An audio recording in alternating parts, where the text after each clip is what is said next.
Hello, loves.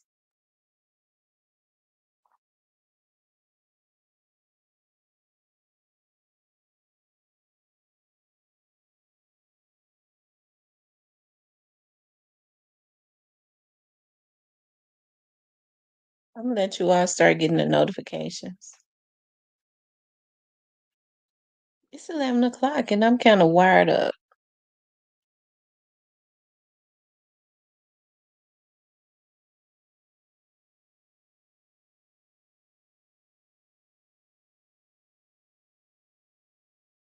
Yeah, I see three people.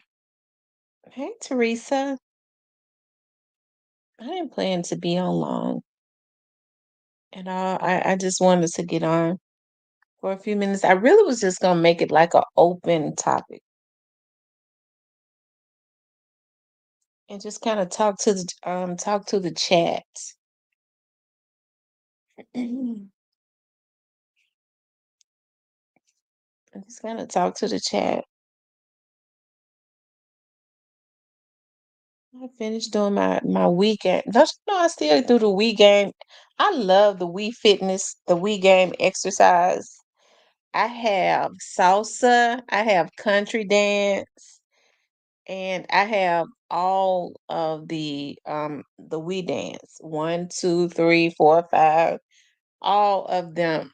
And I love doing the exercise on that, doing the dance on that. I like the country dance too. Hey, Pee Wee Devon. Let's see. Is that Pee Wee Devon? Devin? Let's see. Ja loves my three. Diane, too pretty Miss Kitty. What's Miss Kitty? Clarinetta. Yes, I'm okay now. I'm okay now.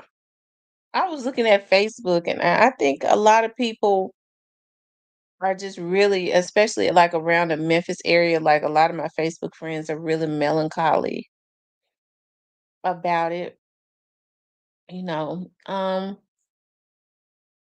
I think the city, just looking at it as it is something that didn't have to happen. That's what it was. It didn't have to happen and it should not have happened. Because what did it do for the city? And I'm sure the people that did this, that participated in it, that had this adrenaline rush, for the man to be taken out. It's 3 years later. I'm sure now that it finally happened, they don't have any gratification. You know why? Because I'm sure they've lost a lot too. So it's just really just sad. Yeah, I cried because number one, I'm a cry. I'm emotional anyways. That's why I be fussing all the time because I'm an emotional person, and but I be crying too. Oh Lord, I was like, Lord, my dad used to say that about my grandmother. I'm my mama's mom. I never seen a woman that cuss people out and then cry about it. And I think about that now because I remember my dad saying that when I was a little girl. And I think about that. I always remember that. I think about that now. I'm like, dog, I think I'm like my grandma. I cuss people out and I be crying and stuff. But I was emotional because it's just a sad thing, that young Dolph had lost his life and his life was interrupted and he was taken away from his children. And as I always say, like when people say, well, it was just God's will. And people get mad at me. I've had people to come into the chat and say, well, Miss Tamara, you can't say that. Well, yes, I can say that. When these people go out and commit these evil acts on taking a person's life, young Dolph's life was interrupted. And God ain't had nothing to do with what them folks got out and did. You'll never get me to believe God participated in the evilness of what those two men did. Okay, they did that on their own free will. People say, well, that God don't make mistakes. God did that. God didn't make straight drop and Cornelius do that.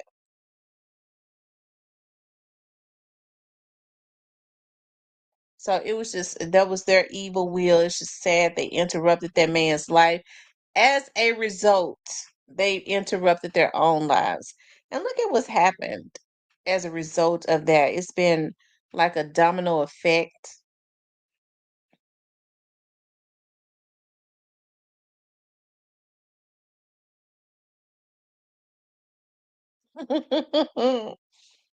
I promise you, but when I start crying, when I get mad and I'm crying, oh my God, Jesus. Whew, Lord, I be hating it because I really can act up. I really can't act up. Hmm. So, so that's why it was so emotional to me. I don't know who man's straight drops Instagram, his social media, but they sure making the man look terrible. He already made himself look terrible, but it's just sad. And you had all of these old adults reposting their craziness, and it to me it just don't make no sense. Not only did young Dolph lose his life, but Straight Drop lost his life. Cornelius has basically lost his. It's gonna be more to lose theirs. I'm talking about their freedom and stuff. That's basically losing your life, right? So it's really just sad that it had to come to this with so much talent in the Memphis area. You would think that there would be like generational like money just circulating as it should be, but unfortunately these dudes chose another route.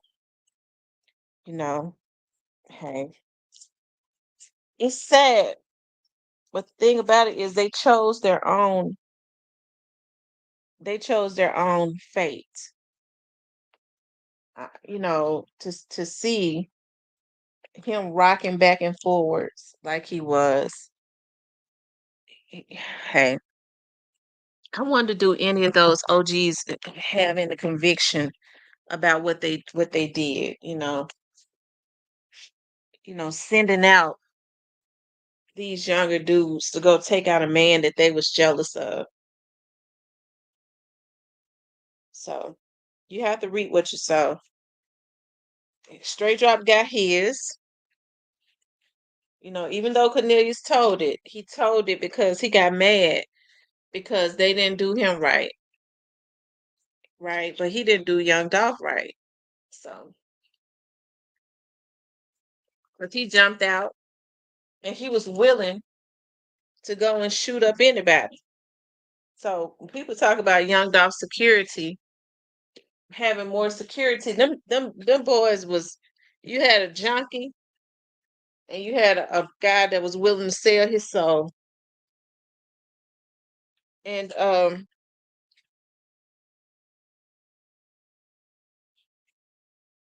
it's unfortunate.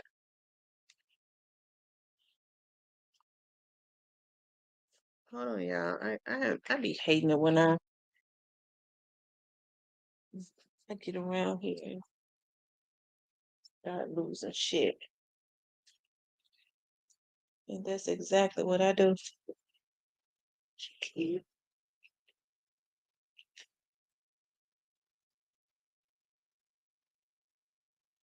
So, anyways, what y'all got going on tonight?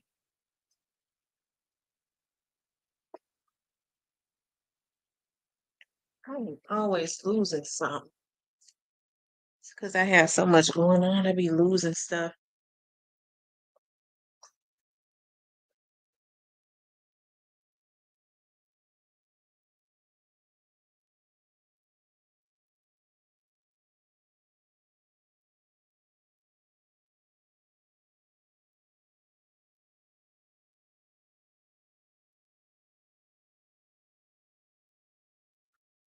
I'm so not in the mood.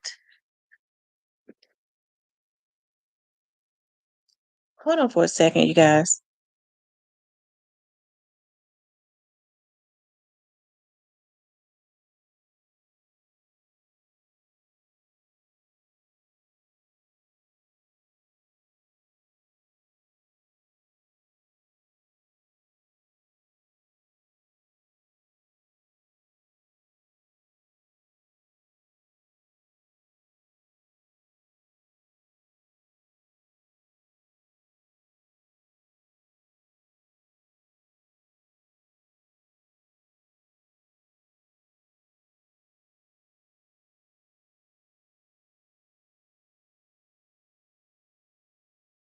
Okay, you guys, I'm back. I found it.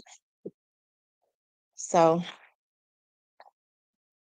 but we already know that that wasn't straight drop that was posting on that page because the person that we saw in that courtroom looked like he's about to have a nervous breakdown. I wonder now, do he realize that it was not worth it? Yeah, they will. They will make it public.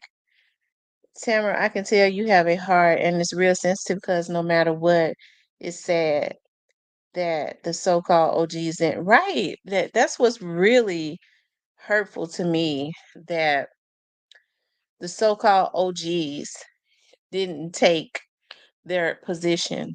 They didn't handle their position right.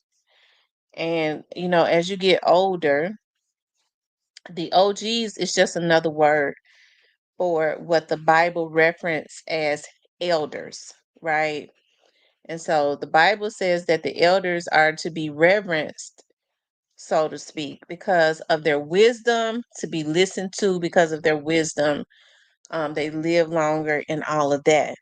But now these OGs, that's why so much bad stuff is happening to them because they look at, guys now as these young dudes are to be used and to go do their dirty work. That's why you find so many men and women that can't catch a break now because that bad karma be serving them so quick because they just don't do it right. They feel like any and everybody is to be used. I got an issue, go get the young nigga, he weak minded, they sizing people up and they think that it's a honor.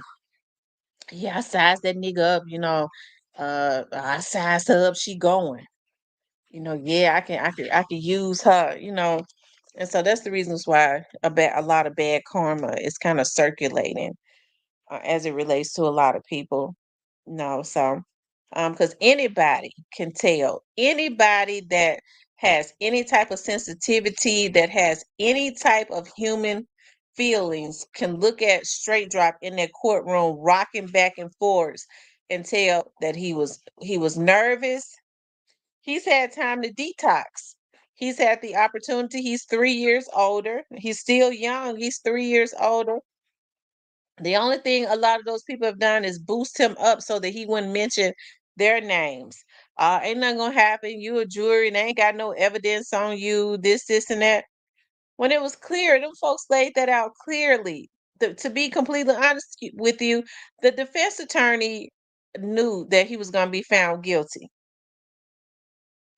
Yeah, he knew he's a skilled defense attorney.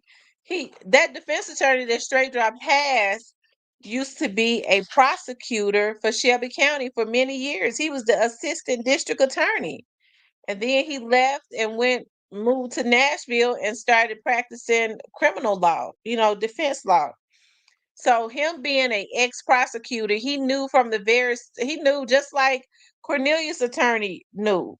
Cornelius' attorney told Cornelius it would be better for him to just cooperate so that he wouldn't get 100 years like straight drop. And I mean, that's what Ganguly had straight drop going in the right direction. That's the exact thing very early on before they even got as much as they got now.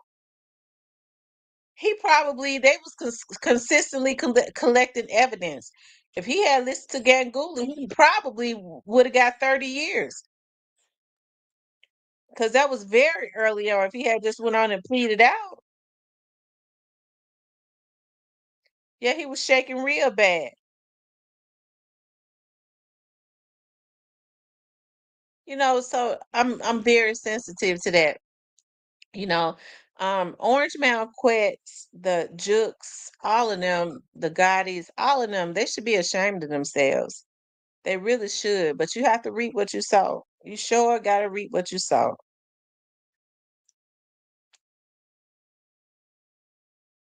Um, Prompting his album promoting. Drake Drop still got it posted, shaking my head. Well, he ain't ready for somebody said be quiet. Somebody said I said be quiet. Somebody said it. I couldn't have said it any better. One of my subs said earlier, it's unfortunate because now he's getting ready to have a life of hell. He's getting ready to go behind the wall with where he's gonna really have to become animalistic. And he ain't ready for that. Going back there with all the men who have been behind the wall for 100 years, way longer than him. They've developed a mentality whereas they just don't care. I'll never forget. There was this guy that I had known when I was younger, and be quiet. We went to junior high school together. And who grew up around the Whitehaven area had he came from a really good home. He was always funny, and he and his brothers were always real nice looking too. And I remember how he was in junior high school, right? Like I, s- I said, be quiet. I remember, um, I remember that he had gotten in some trouble, right? Where they had killed a man, and he got life. So I remember when I started working for the sheriff's office, I was walking through the jail one day, going to the cafeteria, and they was transporting him in ASEG. That he was down there in the hole. I remember looking at his eyes like there was nothing there at all. Like it was like there was nothing.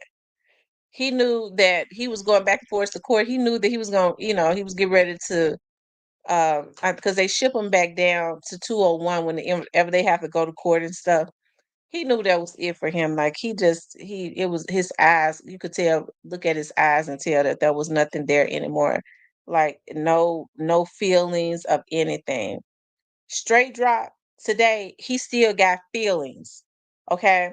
What he did was he had a bunch of old ass niggas to boost him up to do an animalistic thing. And also he thought he was gonna make it big. They manipulated him. But you could tell in the courtroom there's some feelings, right? He rocking back and forth and all of that. But probably in a few more years, if he live it out, if we see him again, it ain't gonna be no feelings because he gonna have to really try to figure out a way to survive behind that wall with all of them gorillas and monsters, okay? And that's just sad that a 26-year-old boy put himself in that position. I hate that, Orange Mound Quet and them manipulated him. They really, if he was like a Orange Mound Quet is old enough to be his father. So Cornelius said that they were like brothers. I really wish that he had did it another way, right? But greed is something else. So hey, everybody has to pay for their own crimes and sins because you have to reap what you sow. And so it's unfortunate. So that's why I say, what will, full justice look like for young Dolph? His family, the prosecutors, and all of that has definitely let it be known that there's some more to come. Mia J spoke about she will patiently wait out the justice system. I understand when she was, when they was changing attorneys, changing judges. Straight Drop's attorney was getting paid quite a bit of money. So what ended up happening was whoever it was that was paying him, he wanted to keep getting paid that money. Unfortunately, Judge Coffee was just a casualty. So if he can, that was an easy thing. If he can make these arguments and get the judge removed off of the case, that makes whoever it was paying him bring him another $50,000 return. All he really doing something. So when that happened, you saw a lot of people on social media talking about, yeah, this lawyer get ready to get straight drop out. Yeah, this lawyer, he connected, he gonna do this, and that. I mean, any lawyer could have did that, but that lawyer knew what to do to keep getting that money. He was getting that generational wealth, and so he could put his kids through school and be able to retire and all of that. And so that's what he did. He ended up going to the Tennessee Supreme Court, and Judge Coffey just didn't want the trouble anymore, and I don't blame him. He just went ahead and removed himself. So that was nothing. That gave Straight Drop false hope.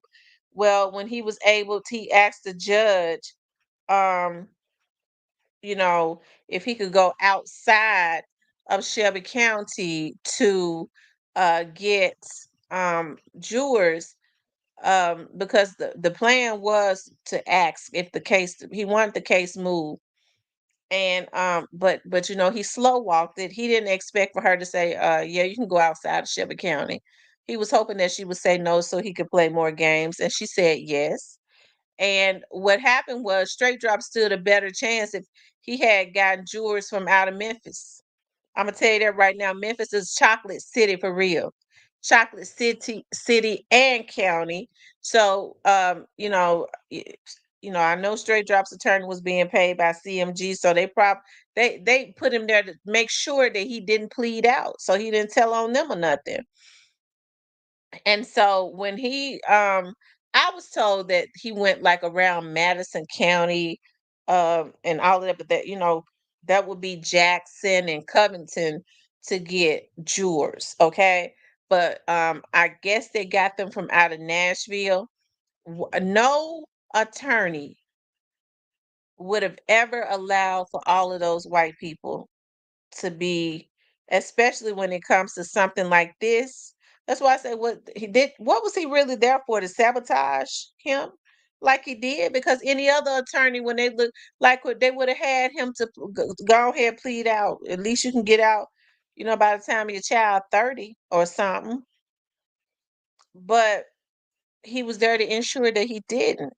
But no attorney, especially with a young black man that's rapping, that has a history of crime. You go up there further, up there getting closer to the mountains, going around Nashville, and you get majority white jurors. They don't have no understanding of anything as it relates to, because most attorneys always try to get, and if they can have a mixture of it, they always try to get jurors that are black, especially if it's a young black man, and kind of young, right? When you start going to get them, his attorney really set him up, but that's just the way it had to turn out anyways, right? He was playing games and it backfired on him.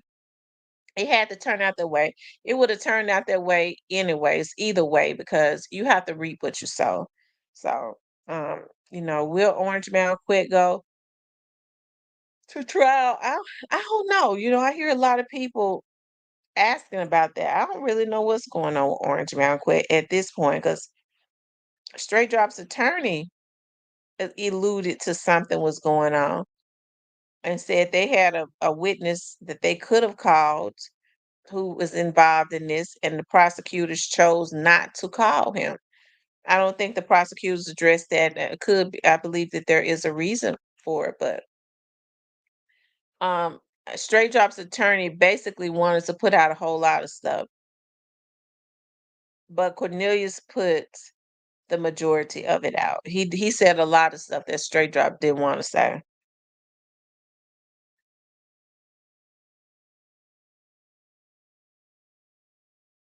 He said Straight Drop definitely thinks he's still getting out and CMG will welcome him in. Do y'all think the baby mama going to let his daughter keep in touch?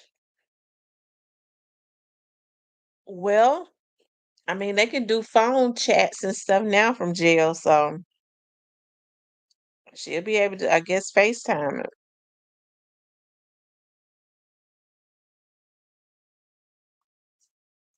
Positive Vibe says they need that witness for something else. Hey, Mr. Parker. This crime isn't 15 years. Cornelius sound like he come to terms with it, but go over here. Yeah, Cornelius came to terms with it. He has. He came to terms with it, and I'm happy that he did. Because he went up there like a raging lunatic and shot that man up. He went up there and shot that man up and killed that man. That's just so sad.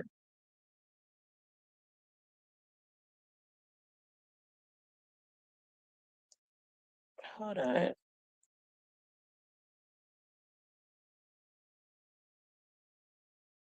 You all make sure y'all hit the like button for me, okay? I would appreciate that a lot.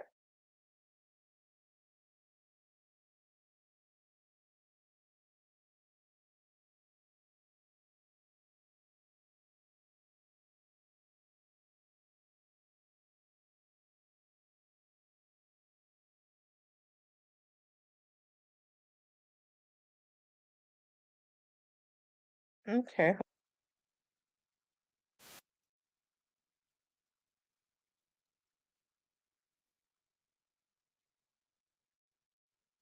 Been in it, never seen it, never been in it with Justin Johnson. Correct. Right? Okay, just to be clear. Correct. How about how many times would you say you've met with the state law enforcement included, right? In preparing to testify to that? Couple times, three, 4 times. Okay. 4 times. Does that include are you including that time back in December, right, when you were picked up? No. Okay. So 3 or 4 times since, right? And one of the times you met with them was in March of 22. You remember meeting with them then? Sometime around then? I don't know the exact months and stuff like that. I got my Yeah, lawyer Google involved, it so around I here. don't know. I can't just pinpoint exactly what month. Well, I'll say it like this. You started out with a different lawyer and you ended up with the lawyer you have now, right? No, sir. No, sir. He was never hired. Okay, well, you got paid. No, he did not get paid. Didn't you get paid? No, Didn't you get $50,000? he did not. He ain't signed my jacket saying he represented. That's not what I'm asking I you. just talked to him. That's not what I'm asking you. Right. You asked He me. got He said I had a $50,000. different lawyer. So. Hold on just a second. Ask your question, wait for a response. You think? The original lawyer in your case got $50,000 to represent you. Did he not? I don't know exactly how much you get. I don't know. I Okay. can't say. All right. And you knew that, just we're all clear here, that money came from CMG, right?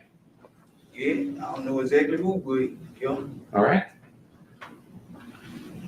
So you talked today, you got paid for what you just So testified it was to. the stuff that I missed. Didn't you? I'm glad I went back and looked at that. So I didn't know that Cornelius admitted that the money for his lawyer came from CMG. I didn't think he admitted to it. I thought he said I don't know where it came from, but he said yeah, it did. The money, the $50,000 to pay for his lawyer, he said yeah, it did come from CMG. After I was locked up, You got paid, my right? lawyer was paid. Lawyer. You got $50,000 to pay a lawyer, right? I didn't get it in my hand. Great. I don't know how much it was, but great. My lawyer got it. Okay. And there's no question that that money was for services rendered. Killing dog. Basically. You took it, didn't you? Yeah. Did your conscience bother you? My- Your conscience. After I came to my senses, yeah. Did you say, I can't have that money? I can't use that money, but you still got a lawyer here. Nah, I ain't say that. I ain't say You took that. the money. Yeah, I took the money. I got the money. Your conscience wasn't bothering you that bad, right? You said your conscience started bothering you, but not bad enough not to take the money for the job you did. Well, I had already did it, so might as well. You know, I got a conscience still. After I came to my senses. Right. Okay. So,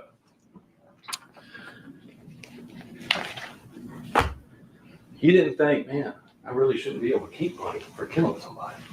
Nah, I didn't think like that. Okay. Now, at the end of this, you said you're direct. You said something about, you saw a picture of the person, you said Mr. Johnson with a suitcase. And you said he's there with his money getting out of town. Right. To be clear, you don't have any direct knowledge of Justin Johnson getting a dime for this, right? Nah, I ain't got nothing. Okay. So you can't say he's leaving with his money, right? Right. Okay. Now, a couple other things specifically. When you, as you say it, let's kind of put a timing on this. So you said March, you got your current lawyer, and you went back and met with the government again, right? Or the state. Yeah, Wow. I don't know what month. Like I said, I can't say what like they can win. But if I told you you met with law enforcement around March 13th of 22, does that sound about right? I can't put the date on. I ain't Okay. counted the name. Well, let me ask you this. You said you had a change of heart and your conscience started getting to you. You wanted to tell the truth. When did that happen? Like a couple months after I sobered all the way up, while I was in jail, Okay. so all the way up. I ain't in my senses like it was wrong. Okay. So you got December is when you go to jail. December 9th. Yeah, December 9th. So a couple of months from then, you sober up. That's when you come to your senses. Yeah, and then Justin had sent me a letter saying. Well, I'm not asking you what Justin sent you a I'm letter saying. saying what automatically made me come to my senses and like, you know, it was wrong.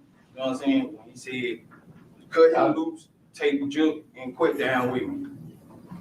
Okay. So you're saying Mr. Johnson sent you something saying, he actually said he didn't do it, right? Now, he didn't say he didn't do it. He said, cut him loose and take the juke and quit down with me because they ain't messing with us. Oh, you mean tell the truth?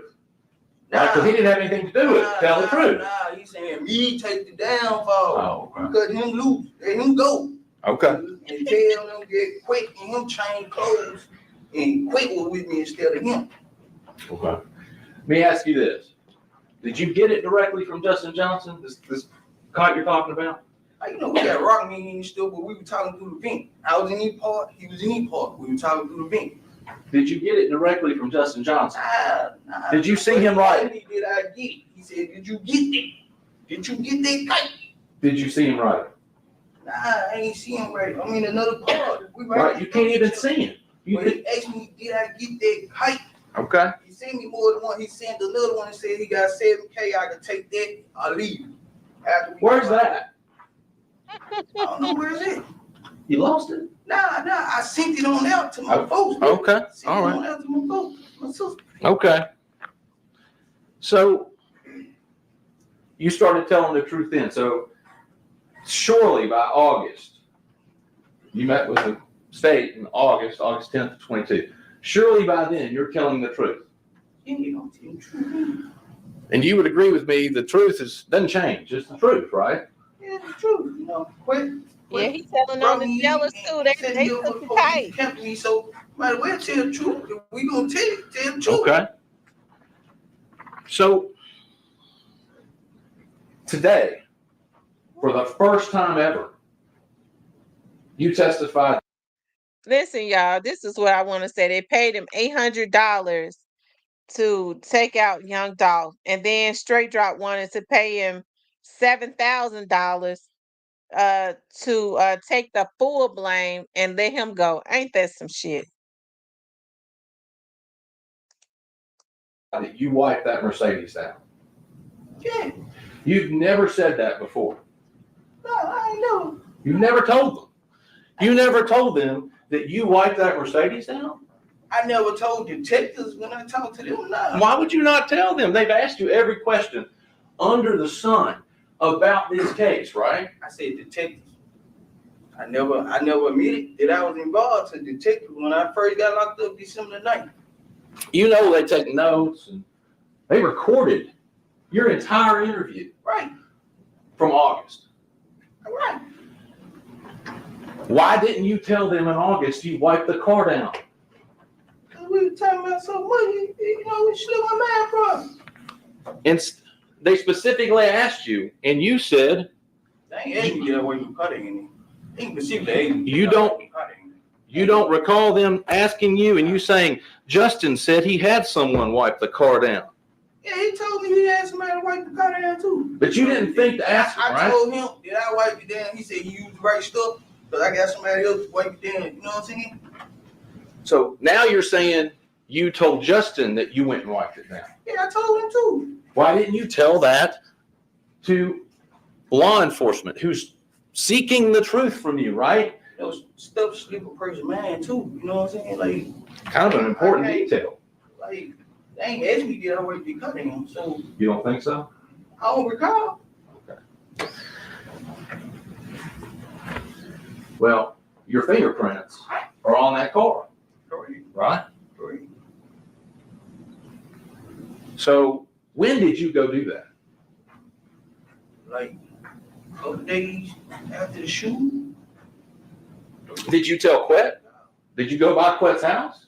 Yeah, I had called quick and told him that I was finna walk in their backyard so he'll know who walking over there. I ain't called him. So you called him, you let him know. You walked through his backyard. Not through his backyard. That I was finna walk in the backyard where the car was in. Okay. Why would you need to tell Quet you were going to be at the car across the street? Because he got cameras. So I ain't want him to think nobody trying to get him enough to get shooting at me. You know what I'm saying? Okay. Like, let him know what's up. And just to be clear, does he have cameras on the abandoned house, or you're just saying shooting out from his, facing out from his house? Okay. But you, testimony today is you called Quet and told him you were going to go over there and wipe that car down. Okay. And you didn't tell law enforcement that either. Does that surprise you that you wouldn't have told them, hey, I even called Quet and told him I was going to go over and do it? Nah, because, you know, like I say, stuff slip a person mind at the time. You know what I'm saying? Like, when law enforcement talking to me, you know what I'm saying? Like, I ain't just finna remember everything bit for bit right then and there. You know what I'm saying? Well, yeah, 3 or 4 times, as you said it, right? To meet with him, to go over it, to think about it. You were able to talk with counsel before you went into this. You were able to look at paperwork before you went in, right? Before I went in with. And met with him. Yeah, what you mean though? What you saying? Like, what you saying? It just slipped your mind. Nah, what you saying? Like, No, what slipped my mind? What you saying? To tell them all the details. Yeah, I couldn't just remember detail like that. Because it's hard to keep up with details when you're lying. You would agree with that, right? Nah, when you telling the truth, like, in Okay. nervous, like, it's hard to keep up with All right. detail. So,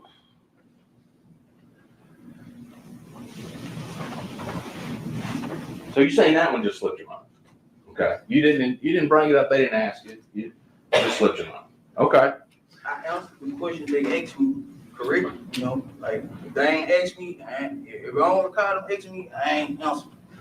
So, law enforcement specifically asked you about this $800 that you got after the shooting, right? Right. And today, I just want to make clear, you're saying that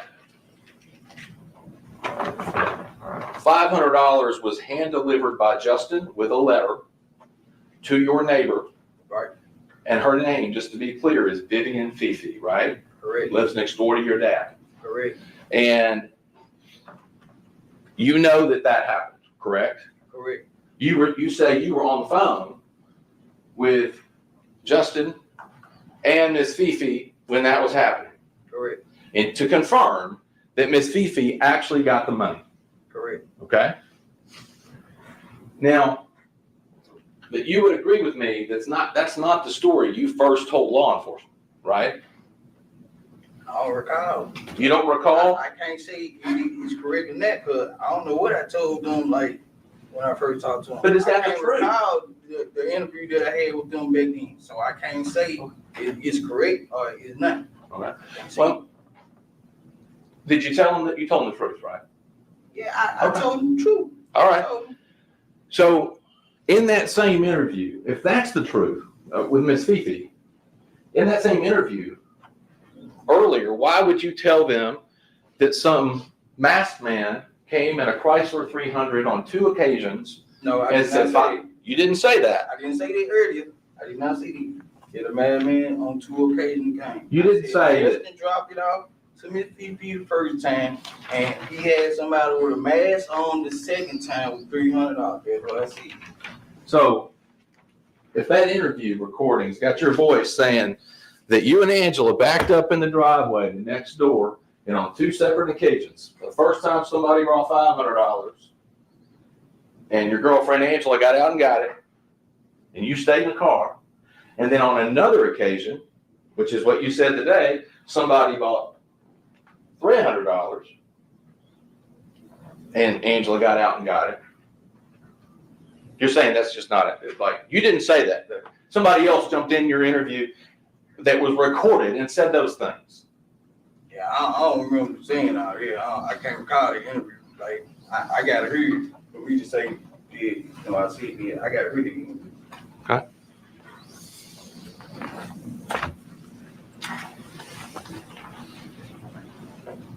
But if you were telling the truth, you wouldn't have any trouble, right? Going, did I say that or not?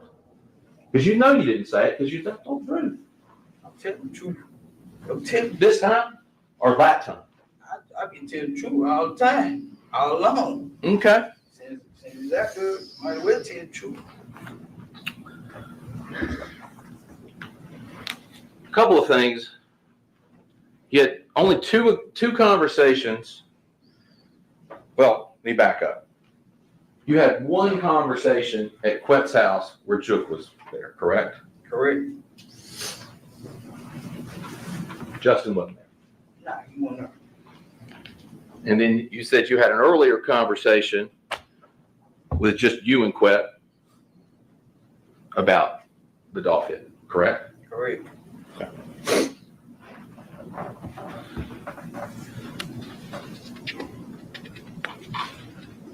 Now,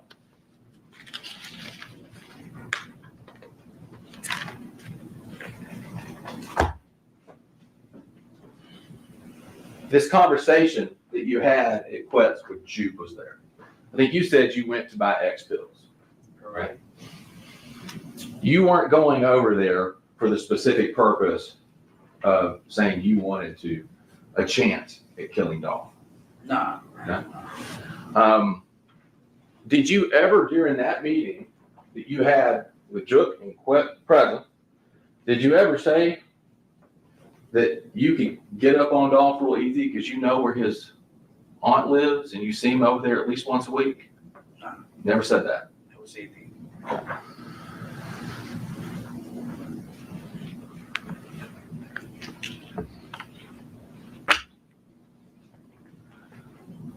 Now,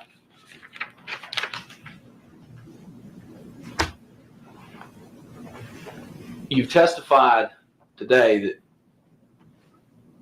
no promises were made, right? But you're expecting to get consideration. Nah. No. You're not expecting to get any consideration for your sentence in this case, based on what you're doing here today. Because I know I'm going to jail anyway, so Okay. might as well be reason get it off my chest, feel better. Start my healing process.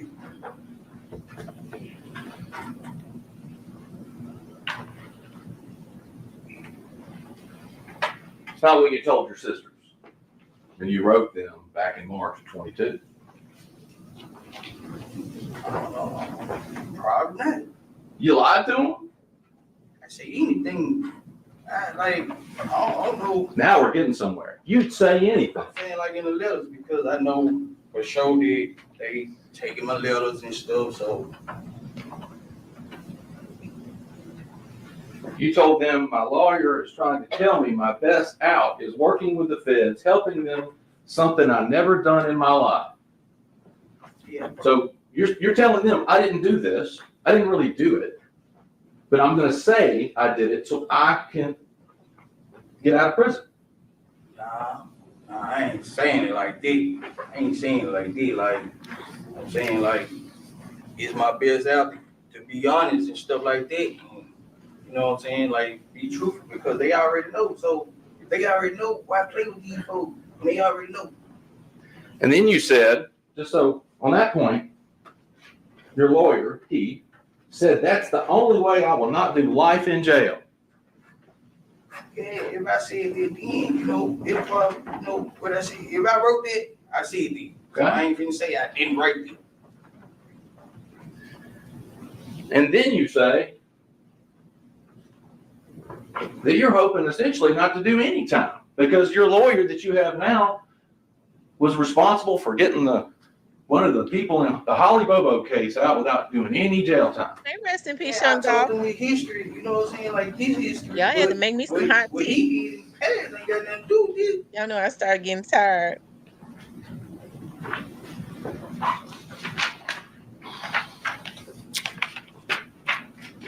No? So you weren't expecting to walk free after today? That's not what you were expecting? After them folks kept telling me I ain't going, I said forget it. You know what I'm saying? Like I ain't, it is what it is. I'm being real. So it is what it is. I feel better now. Okay. I told you. Because you told your sisters, y'all. they got to let me walk free if I make any deals with them. He tried to get them, give him 3 years. I told y'all. Ain't no folk teachers and stuff like that. They green. They don't know nothing about no jail time or nothing like that. So, you know, we just praying, hoping for the best outcome. You know what I'm saying? Like, we just leave in God.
All right, I did that.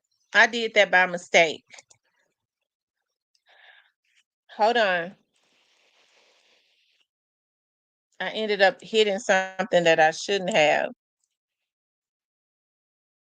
because I was moving around. Hold on 1 second.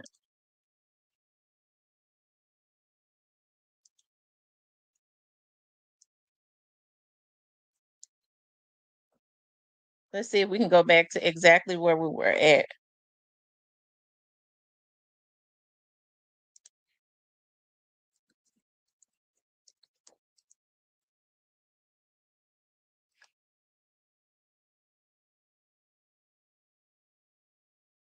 Hold on.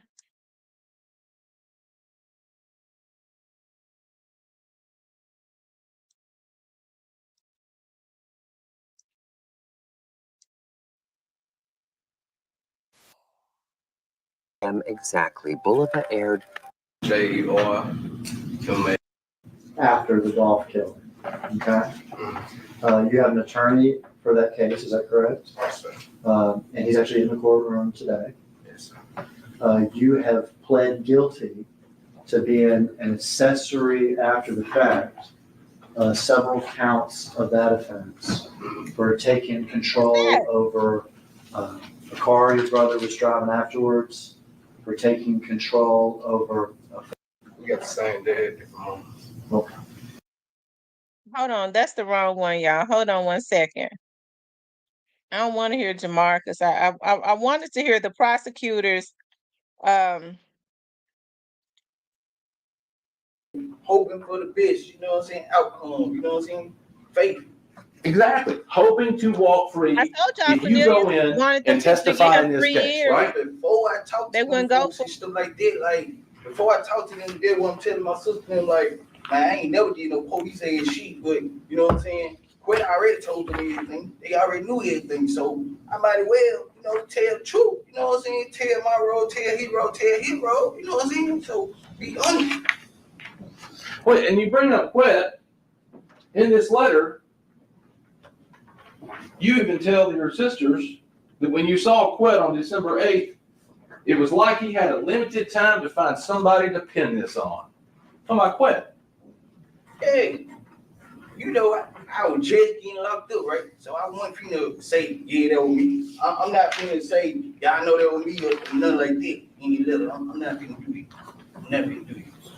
You hadn't just got locked up. Agreed? You got locked up in December. This is in March. Yeah, but I'm still just locked up over here. I came over here in January 11th.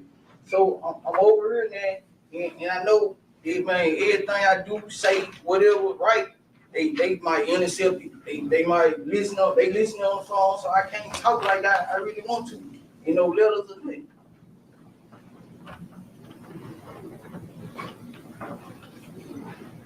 You repeatedly say in these letters to your sisters that you didn't do this, and you're only going to lie to get yourself a deal. Fair? Whether it was true, whether you say you were lying to them or not, that's what you said here. Right. I said it in that letter once again. I just got over it. I know my case over. I ain't talked to no state or nothing like that. I ain't talked to nobody. So I'm not finna admit to doing nothing in no letter, knowing they might interfere in it. Take it. You met with law enforcement in December, on December 9th, on the day of your arrest. He said intervene. And within days of writing this, and maybe before then, well, you didn't remember. In days of writing this, you're back meeting with law enforcement. December the 9th? In March 13th. You said December the 9th. You met with them in December 9th? December the 9th. March. You're back meeting with them March 13th of 22. Days after writing this letter to your sister, or these letters to your sister. Well, if it was after I wrote that to my sisters, then I wasn't gonna confess because you said I wrote that before I met with them, right? So I guess what you're saying that is when you met with law enforcement, if it was in March, that you realized you weren't going to lie and you decided to tell the truth then. To the law enforcement? Yeah. Yeah. Okay. So this issue about the $50,000 we talked about earlier, you went into a proffer sometime in March and lied about the $50,000. What you mean? You didn't tell them that you had gotten $50,000 for killing Dolph. I didn't tell them because that was for my lawyer. Okay. That was for my lawyer. So I ain't tell them right then and there. And then in August, you and your lawyer have to appear for another proffer, and you have to clear that up because you lied. Yeah, I kept it G. Like, you know, yeah, my lawyer told me that the best thing to do, to be honest, that is. Okay. But you still weren't honest even after meeting with him the first time, and then in August, you meet with him again. Hold up, what you mean y'all weren't honest after meeting with them? Hold up, what you In March. You lied about the money in March. in March? Like, what, why I lie about some money? You in didn't March? tell them you got any money for killing Dog. Nah, look, when I spoke to my lawyer, and my lawyer told me to be honest, I was honest with them. Okay. I was honest with them. I told them about the 800, so I ain't tell them I got no money for killing Dog. I told y'all about the 800. So how I didn't tell you that?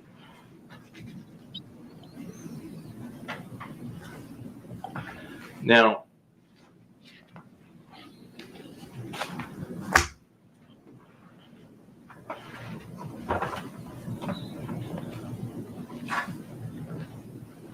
you originally even tried to get your girlfriend to lie for you, right? With an alibi, Angela. Yeah, I did. Who's Letitia Jackson? That's my baby mom, my kid mom. Okay. Now, I think you said, well, let me ask you this. Was the day that you shot Dog, the day before that, did you know you were going to shoot Dog? Nah, I ain't know nothing about all this, but I ain't know we were gonna catch Dog for them. But the next day was the day we caught Dog, that was my baby girl's birthday, to be honest. Okay.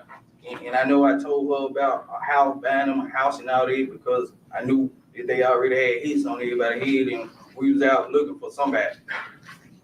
We didn't know we were gonna catch Dog. You heard what he said, didn't you? He said, I knew that they had hits on everybody's head. He said they. He didn't say Big Juke by himself. He said, I knew they had hits on everybody's head. Okay. Now, I think you said, well, let me ask you this. Was the day that you shot Dog, the day before that, did you know you were going to shoot Dog? Nah, I ain't know nothing about all this, but I ain't know we were gonna catch Dog for them. But the next day was the day we caught Dog, that was my baby girl's birthday, to be honest. Okay. And I know I told her about a house, buying them a house and all that, because I knew that they already had hits on everybody's head, and we was out looking for somebody. We didn't know we were gonna catch Dog. We didn't know who we were gonna catch. Shaq. Is that why it was a particularly big day for you? Which means big day. Well, you text Miss Jackson, let's see, 9:05 a.m. on November 17th, 2021, you say, good morning. I went to sleep in the midst of texting you to knowing today is my big day. My baby birthday. My daughter's birthday. November 17th? Yeah, my daughter. You went and killed a man on your daughter's birthday? Hey, I'm trying to make it right for her. I ain't had no money. I'm trying to get some money that day. So I'm trying to make sure my baby girl, man, have a beautiful birthday. So it was whatever. Then I'm trying to get high on pills. It was whatever. Man, But you're telling her you're going to buy her house, you're going to give her $10,000 for rent? I said this Right. day before. The day before. Yeah, you know, I can tell female lie, you know what I mean? Like, that's my baby mama. I was trying to get back with her, whatever. It ain't just like, you know, it's just game. You know what I'm saying? It's just game. And about all, like, just game. So you're just lying to her too? I ain't saying lying. I ain't gonna say that. Game and lying is two different things, because Okay. you know, tell the person what they want to hear. You know what I'm saying? Tell Like the these fine people. Nah, I don't know them. I don't know them. So, ain't got no reason to let them know that. So if it's game, it ain't a lie. I ain't trying to run game on nobody here, man. You sure? I put myself in a murder, so I don't run the game. Make sense now. But you think you're walking. I ain't saying I'm walking. That fellow just told me, them folks been told me I'm doing time, so, you know what I'm saying? It is what it is. So at the shooting itself, I just want to be clear on this. You say Justin got shot. He got scraped on the back. Explain to me the difference between a scrape and getting shot? Like, you know, when you fall and you scrape your knee or something, like the bullet glaze your bit, like it glazed my leg and I got hit and it went in my bed. Okay, so you're saying a bullet grazed when you say scrape. I just want to make sure. Okay, so you're saying Justin got grazed, a bullet grazed on his back. Yeah. Was he bleeding? Yeah, he would bleed, but it wasn't like mine was. Like, All right, so listen up. State Farm was trying to charge me $197 for car insurance. No, thank you. no hit it like mine was. How much was your leg bleeding a lot? Yeah, my leg was bleeding a little bit. Like you can see the skin, you know what I'm saying? Scab, skin and stuff like that. But it was just glazed, but my arm went in and rested in my back. And you said that when you went to Keona's house, that she did some wound care on you and Justin. We helped each other. All of us helped each other. Okay, so you wiped Justin's back down? Yeah, that spot? she would help him with a tab and, you know, we helping each other. Yeah, helping each other. Okay. And I think you said when y'all got to Keona's house, you changed clothes when you went in. Yeah, Both of you. yeah. Okay. And then you identified a person you said was Mr. Johnson that came out and then stuck his head in a charger, but you were in the house. But you said that was. He came out and got the wound kit. All right. So did y'all do the wound care before changing clothes or after you got the wound kit? Before the wound kit came, we had a towel and soap and stuff and peroxide. You know what I'm saying? We were doing it like this. Okay. When you met with Juke and Quet, Quet was doing most of the talking. Go Van, right? He told me. And you testified earlier about this, just to be clear, Go Van. Go Van, before the hit on dog, before you did it, had already negotiated with you to get $10,000. Yeah, from me and $10,000 from Justin. Okay. Now, I want to be clear about, I'm going to get to that in a minute, but I want to make sure $10,000 to you, you talked about it before, and then he came back to you after the fact and asked you about the 10 because he wanted his money, right? Yeah, I want a man too. Okay. Now, you said today, pretty matter-of-factly, that he had the same $10,000 from Justin. But when you were interviewed by law enforcement in August, they asked you that. And you said, I think he had the same deal with Justin. Right? So do you know it or do you think it? I probably did say that then, but basically I'm saying the same thing I said then. So you're not sure? I'm saying the same thing I said then. Okay, that you think he did. I'm saying the same thing I said then. You can put it how you want to put it, but I'm saying, you know what I'm saying? I'm putting it the way you put it. What I know, you know what I'm saying? What I know.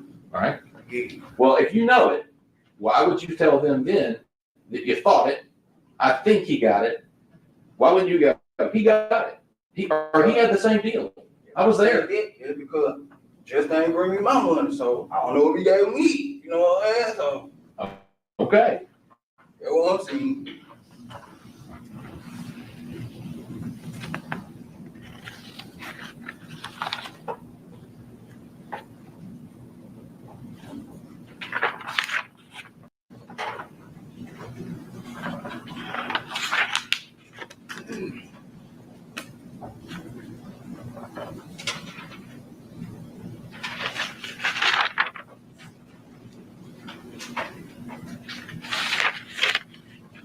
One moment, Judge.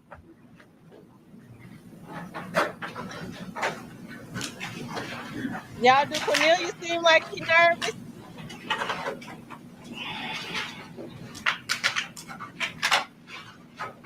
He went and killed young dog with them short ass fingers.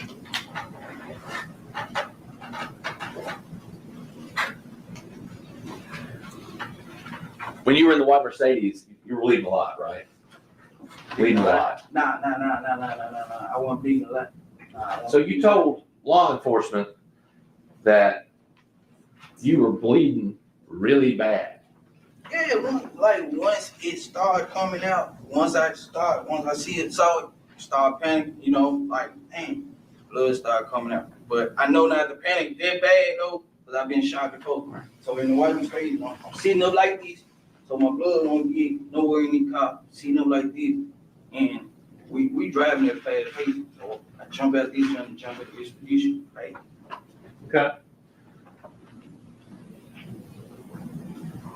You've got a gunshot in your shoulder, a graze on your leg, and you say Mr. Johnson's been grazed on his back, Correct.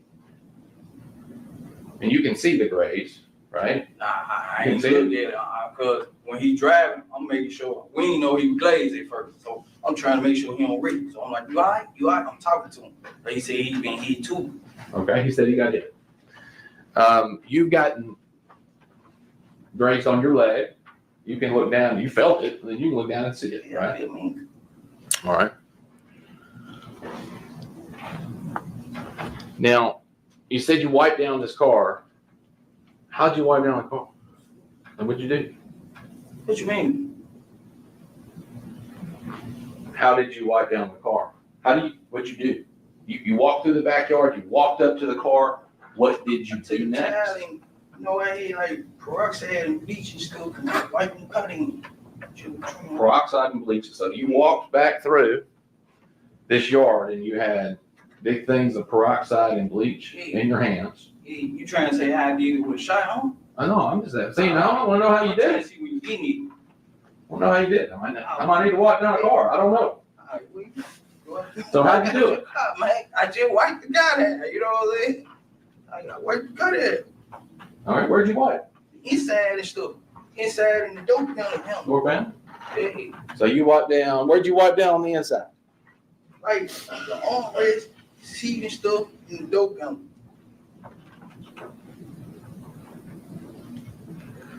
Okay. What about the outside of the car? Dope down. Dope down. You know what I'm saying? Wipe the dope down down. Anything else? The outside? Nah, just dope down. Shit. And you know your prints on the car. Yeah, I ain't know that my print was on the car at the time, but I'm wiping the dope down where I know I touch, you know what I'm saying? Like dope pound and stuff like this. And the blood department, I was just trying to wipe real fast. I ain't want the lawn to go out, so I was just trying to wipe real fast. Cause it's late, you know what I'm saying? I ain't want to get caught by the cop. It's late. I'm shot, but I'm bandaged up, you know. So, and I ain't trying to let my hat go down because I was on some pills and stuff. What'd you do with the stuff afterwards? What's the? The stuff you used to clean the car? I just had it already on the towel, and I went back there and did it real fast. Okay, so back just a few minutes ago, I said you walked back there with like containers of peroxide and bleach and a towel, and you said yes. I ain't say that. So I want to make sure you had it was just on the towel. Yeah, it was on the towel. Okay. So just one towel. What'd you do with the towel? I took it back with me. Okay. Who drove you there? My dad. I made her hit the block. Hit the block while she let me out, and I got out and walked up, went back there. And your girl's Angel on. Yeah.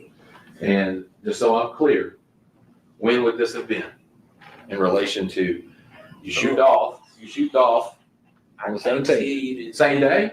No. 1 day later, 2 days later?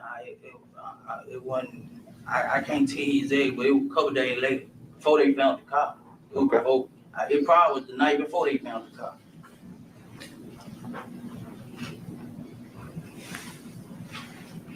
And so she dropped you off in the tracks? She dropped me off on Barrett, and I got out. Barrett? Barrett Street. Okay. And I got out on foot. Whoa. I ain't want her truck. Hey, Miss D. Okay. Was it day or night? Nighttime. Okay. Was she in the tracks? Yeah. Now, did Quet ever tell you that either he or someone else had wiped the car down? Quick? Yeah. Nah, just told me that he had somebody to wipe the car down. And you were testified about leaving your cell phone in there Yeah, I left him the blue phone. in the glove box. All right. But you had already went to pressure world and done all that by the time you go back to wipe it. Went to That's pressure all. world and done what? Got in your phone. Yeah, I went to pressure world today, and right after we shut off, like after we split up from the apartment, I went to pressure world. Same day. When you talked about in your testimony about getting a car covered. Yeah, When is that in relation to when you wipe the car down? like when Queen gave me the money for the car coat, it was the same day that they had found the car. Same, like early that morning, he gave me the money for the car coat, and I was gonna put it on there later on the night, but they found the car. And just to be clear, if I remember right, you said Quet called you to say, I need you to come over here, get money for a car cover, go cover that car. Him and Justin was talking about that anyway. Him and Justin was talking about that anyway. But were you part of were you part of the conversation between Govan and Justin to be talking about that anyway? What you mean? Was like You just said he and Justin were talking about that. Were you part of those Justin conversations? was telling him he was gonna send him some cash out money to buy a car cover so we could cover. How do you know that? Because I went over there, I was over Govan house. I had we got some pills on me and everything. Like, and we were talking about we had to get rid of this car. We were saying we need to get rid of this car, burn this car up.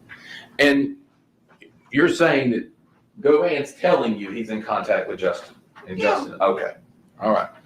And just to be clear, when it comes to Govan or Quet, is it y'all need to take care of this problem, or is it we, him included, need to take care of this problem? He's saying me and Justin really need to get rid of that car. He told me because if they question him, he gonna tell them how they really master, so he give it to his gambler.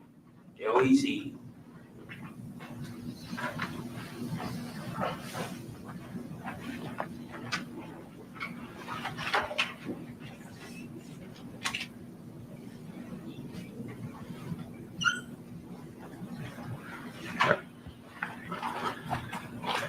Thank you, Mr. Smith.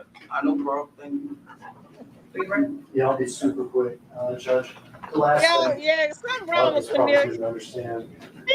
Yeah, something is wrong with Cornelius for real. I think it's some mental illness going on there. Did you hear him when he said, "Thank you, Mr. Smith"? This is it's. Were you part of the Yeah, conversation he had been between on drugs Govan and Justin too to be talking about that anyway? What you mean? Was like You just said he and Justin were talking about that. Were you part of those conversations? Justin was telling him he was gonna send him some cash out money to buy a car cover so we could cover. How do you know that? Because I went over there, I was over Govan house. I had we got some pills on me and everything. Like, and we were talking about we had to get rid of this car. We were saying we need to get rid of this car, burn this car up. And you're saying that Govan's telling you he's in contact with Justin. And Yeah. Justin, okay. All right.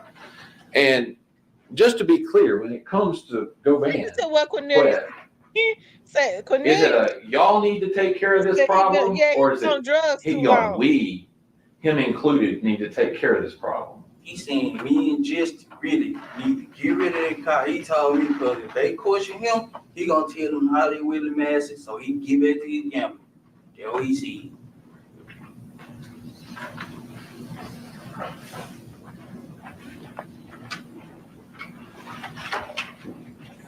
What's really nasty?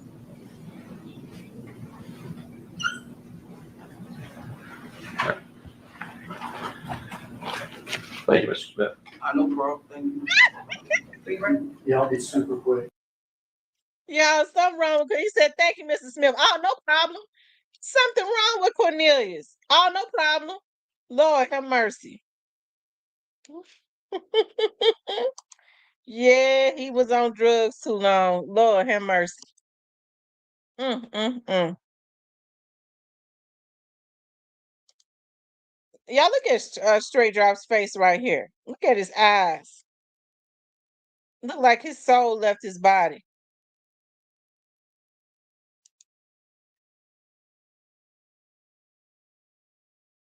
He looking at Cornelius up there like, you motherfucker.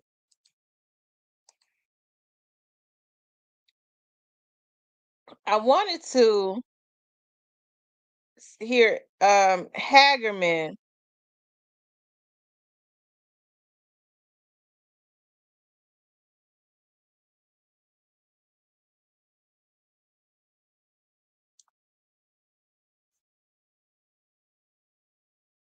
Hold on.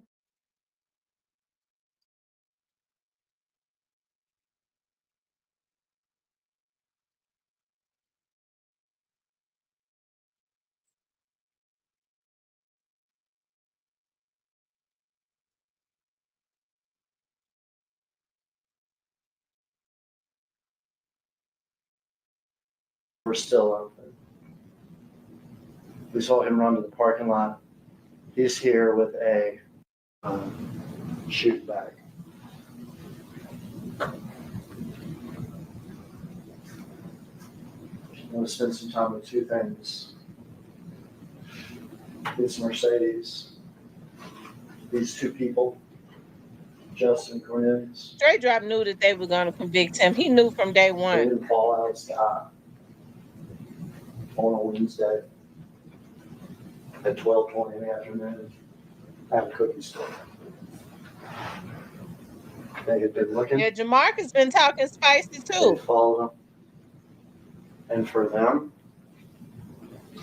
this is just business. This was just business. They don't even know each other that well. Let's start with Cornelius. Cornelius is from this neighborhood, Orange Mound. He's in his early 30s now. Cornelius has had serious drug problem. He does ecstasy and Percocet. He gets his drugs over on Bradley Street, just over 2 miles from the scene, from a man whose name you have heard, Hernandez Goga. They don't call him that, though. They call him Quet. His middle name is Marquette, and it's shortened to Quet. So Cornelius gets his drugs from Quet. Quet is what in Memphis we call an old head, older guy, lives in the neighborhood, lifelong criminal, in and out of jail through the years. Quet sells drugs. Quet gambles on sports like crazy, online sports stuff. And then Quet tries to identify young rappers and tries to shop them to CMG, hoping to get a cut, hoping to hit it big. Years ago, he and his brother missed out on one of those big rappers. But Quet knew a young rapper. Y'all, who was it that Quet missed out on years ago? He said years ago, Quet missed out on one of those rappers.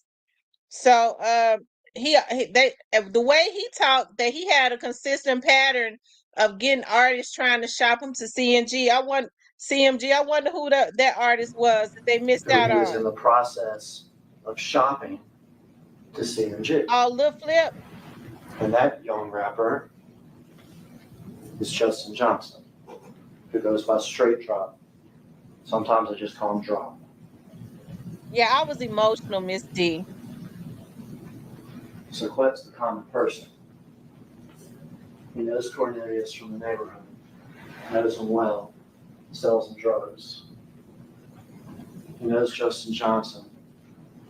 He's trying to get him to be the next CMG rapper.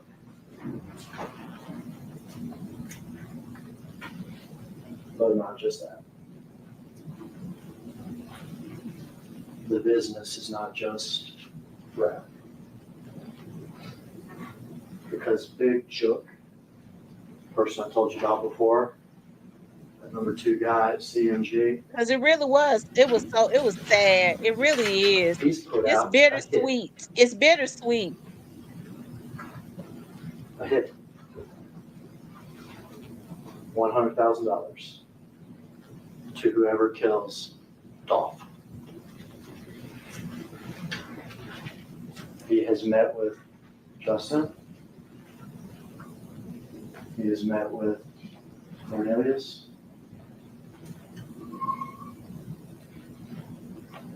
And they think they're ready to do it. They're definitely willing to do it. For Cornelius, it would be 50 grand, I guess, that he could waste away on Percocets and ecstasy.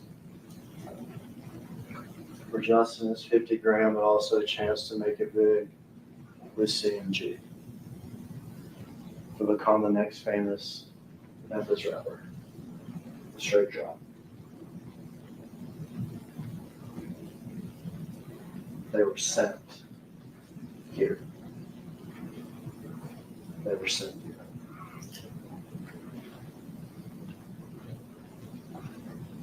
They're not professional hitmen. Not even monsters. I'm not going to call anybody a monster. This is just business for these two. Money for Cornelius, money and rap fame for Justin Johnson.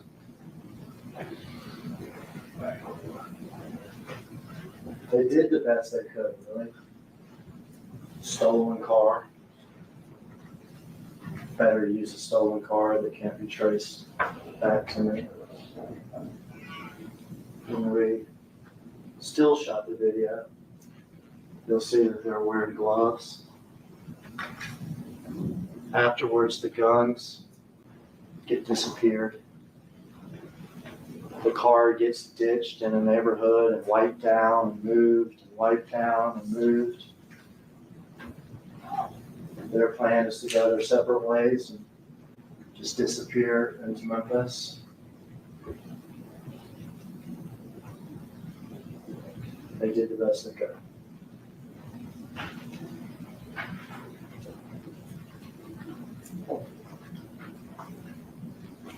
I guess I could have gotten away with it. You get the guns gone, you get the car wiped down, get the car hidden for long enough. You're wearing masks, you're wearing hoodies, you're wearing gloves. Do it so quick, but it takes seconds. You get in, you get out, you get separate, you get disappear, and I guess you get away with it.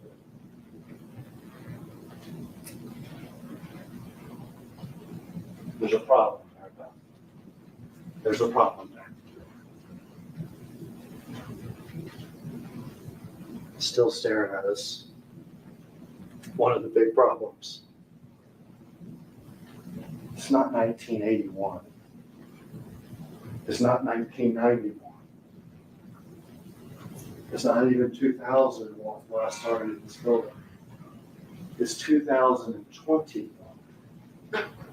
It's 2021. And what I started talking to you about when I first stood up, what you didn't think about, what we don't think about, almost ever anymore. These places have cameras. Places have cameras. Is the hotel lobby? Is walking into the building? Is this courtroom now? Switch me. A lot of places that have cameras. And also what we don't think about, we didn't have to in 1981 or 91, whatever, is we carried phones around.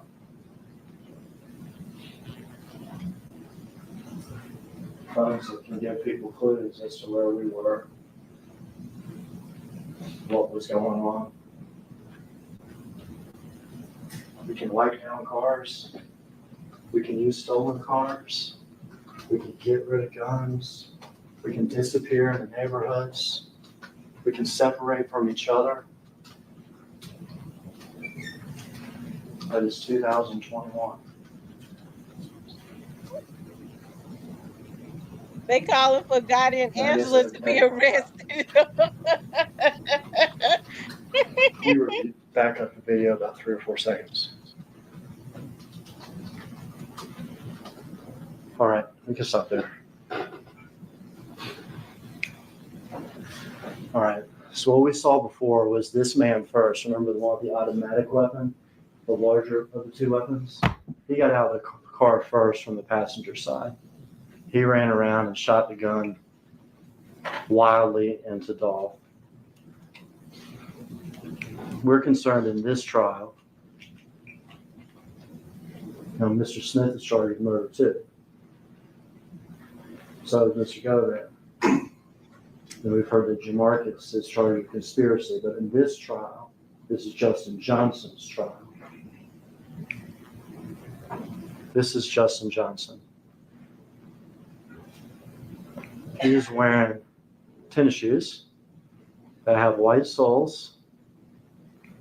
See this one better in this shot. White soles, they're black with a little white stripe. There are times in the video where you can see his socks, and they're white socks.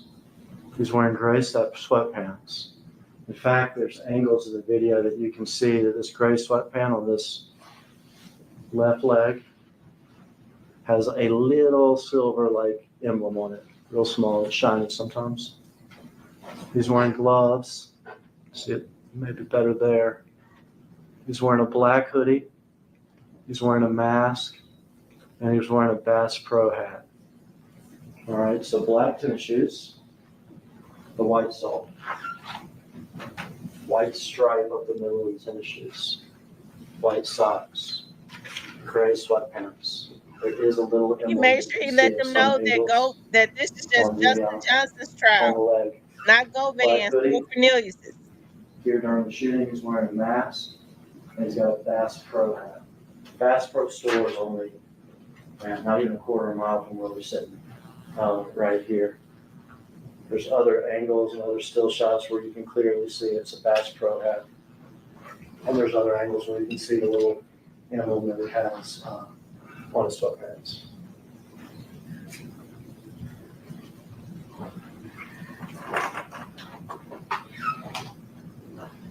Color video here. There's a building in Memphis. This happens in a historic neighborhood itself, Orange Mountain. But there's a building in Memphis, it's a historic building. There's only like 10 or 12 of these buildings in the whole United States. They used to be, back 7 years ago, Sears buildings. Okay? Huge. Largest square foot building in Memphis for many, many years. At the time, Sears was sort of like Amazon before Amazon existed. Because these big warehouse buildings and everything, you come and place your orders, and it was, they say, it was quite sort of an amazing thing. The need for those buildings went away. In Memphis, the building was abandoned for decades. They have pictures of it, abandoned. And it's crazy. It was the largest square foot building in Memphis, and it was abandoned. In other cities, there were 10 or 12 of these things. Some were abandoned, some were actually even torn down. But a few were repurposed. And in Memphis, over the last 15 years, ours was repurposed and renovated and redone. Amazing building now. It has a high school in it. It has restaurants in it. It has businesses in it. Has a YMCA in it. Has a brewery in it. Has all sorts of things in it. Also has apartments in it. Has 4 floors of apartments. So when you live here, it is a nice place to live. You live sort of like in a shopping mall with restaurants and everything else right there. Okay? Justin Johnson, 2021, has a mother and a sister that have apartments in that building. The building is 12 stories high. Huge footprint. November 17th, 2021.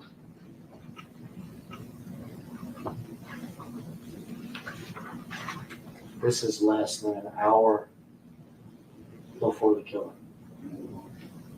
This is Justin Johnson in the elevator, leaving the building about an hour, really less than an hour, before the killing. Black tennis shoes, white soles, white stripe up the middle, gray sweatpants, black hoodie, Bass Pro hat.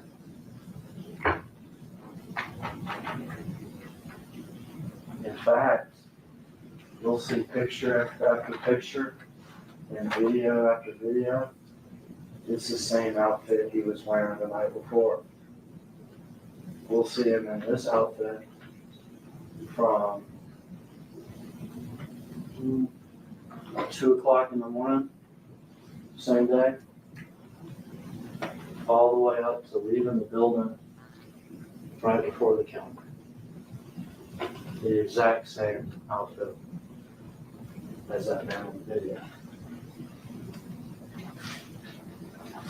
A guess as to what kind of car he got caught leaving it at the parking garage of this building. A white Mercedes with back end damage, just like the one we see in the video. Less than an hour before.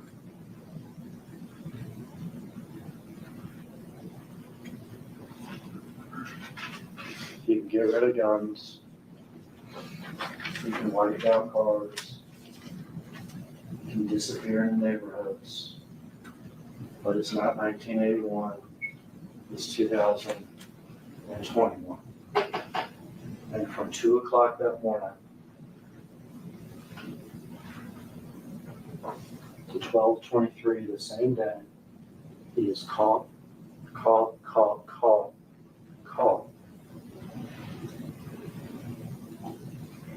again and again.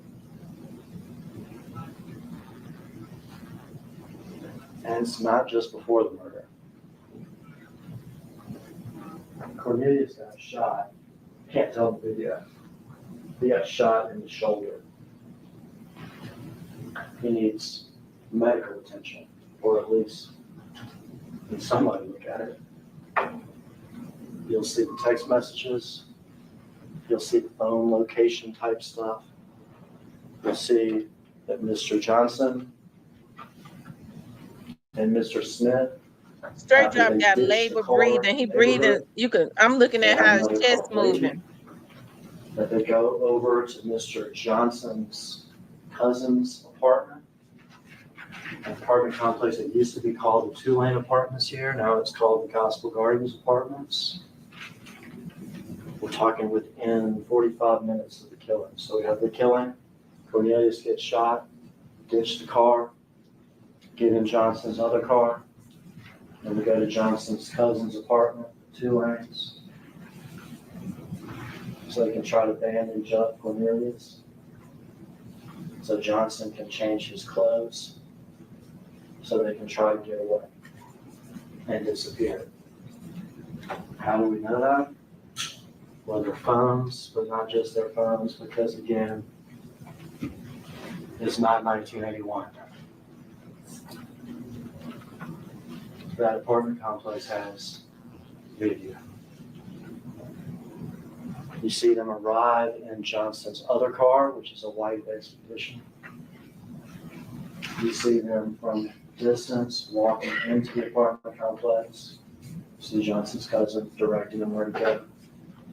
You see at this point Cornelius has his shirt pulled up weirdly because he's been shot in the shoulder. You see Johnson wearing the same clothes, the gray sweatpants, the black shoes, the black hoodie, the Bass Pro hat. You see him go inside the apartment. At some point, you see Johnson come out. Someone else has brought him a change of clothes. You see Johnson get inside that car, inside the back. And he'll remain that way. Because at the conclusion of this case, once you've viewed all the evidence and heard all the testimony, you will not be convinced beyond a reasonable doubt that he did this. Because he did. Now, Mr. Haggard was a very skilled attorney, did a great opening statement. But there's always two sides. And there are certain things about this case that I'm going to urge you to be paying particular attention to. You heard a little bit about Govan, and I anticipate you'll get to hear from Govan in this case. You already heard you're going to be hearing from Mr. Smith. You know, and Mr. Hagerman talked about Mr. Govan and said he liked to, you know, get an interest in young rappers, right? He liked to exploit. He liked to exploit young rappers. Like Mr. Johnson. He brings no skill to the table, but you're going to hear testimony about how he intended. It was his sole mission to get a 30 to 60% piece of Mr. Johnson. You're going to hear him say, oh man, Mr. Johnson was going to go platinum. And he and his god brother had missed out on this golden opportunity for another rapper. And they weren't going to let that go by. They weren't going to let that go by again. And so he gets his claws into Mr. Johnson. All right? And what you're going to hear is as the process goes on, is the idea is that he's going to sign with CMG, Mr. Johnson is. But there comes a point in the road where what Mr. Govan wants, which is a meal ticket, the payday, and what Mr. Johnson wants, differ. And you're going to hear about how they take this trip to Atlanta. And the whole idea is that they're going to go to Atlanta, and this is Mr. Govan's chance. He's got another guy he's going to bring in to help sell the management contract, which I wonder who that was in Atlanta that they went to meet with. is going to give him this massive piece of this young up-and-coming artist. And you're going to hear, this is about September of 21. This is right before November. And you're going to hear that they go to Atlanta to meet Jook, who is one of the higher-ups at CMG. Right? They go to Atlanta, and while in Atlanta, Mr. Johnson decides, I'm not going to go your way. I'm not going to go your way, Govan. I'm not going into business with you. I'm going to do it without you. And at that moment, I anticipate you're going to hear Mr. Govan say he was really mad. He felt some kind of way about the fact that he had, in his mind, his perception was he had done all this to help this up and coming star, and now he was going to be left to the wayside, and he wasn't going to get a piece. And he's so angry that he leaves Mr. Johnson in Atlanta. Leaves him there. Mr. Johnson has to find another way home. You know, Mr. Hagerman talked about, you know, it's not 1981, right? It's 2024 now. It's 21 when this happened. But there are certain things that are as old as time. And that's greed, right? Pride, and deceit. And that's what Mr. Govan has. is greed. And then he gets angry because if he can't get a piece of this young artist, nobody can. Nobody can. It's time to tank this one because he's not going to go with Govan. And Govan, you're going to hear, and the state has said, is soliciting. He's in the middle of this thing with Govan.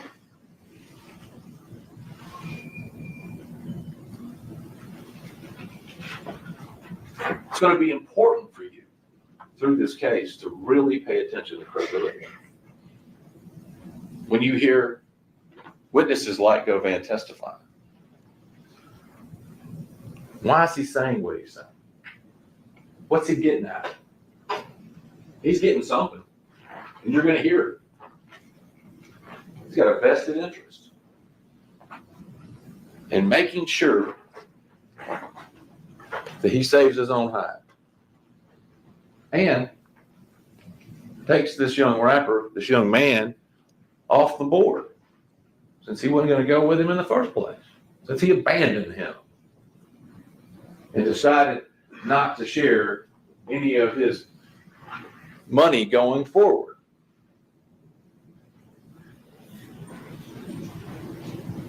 The same is to be said for Mr. Smith. You're going to hear from Mr. Smith. And Mr. Hagerman tells you, he says he's going to tell you that was me and Justin.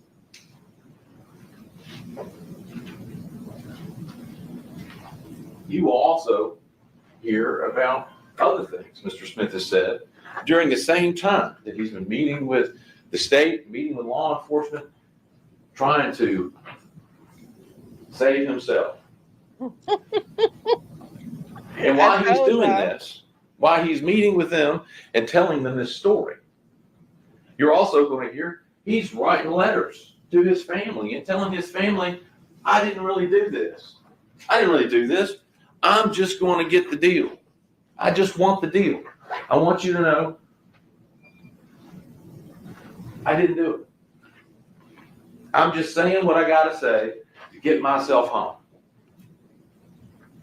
How much bigger of a motivator could someone have? And it makes you question. If he's saying those things to other people, how do you know the truth? How does the state know the truth before they put him up, right?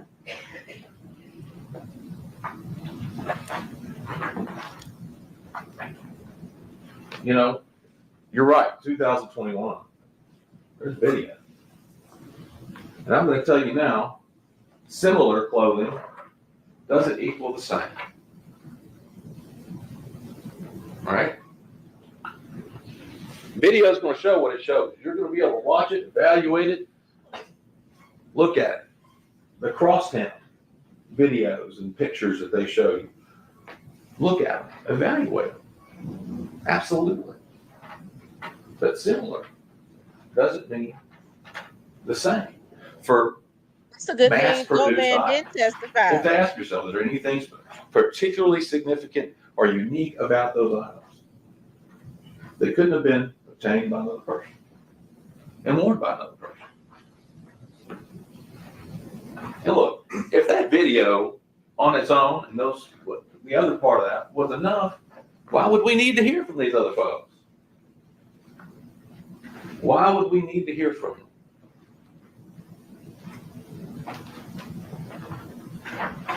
They want you to hear from them.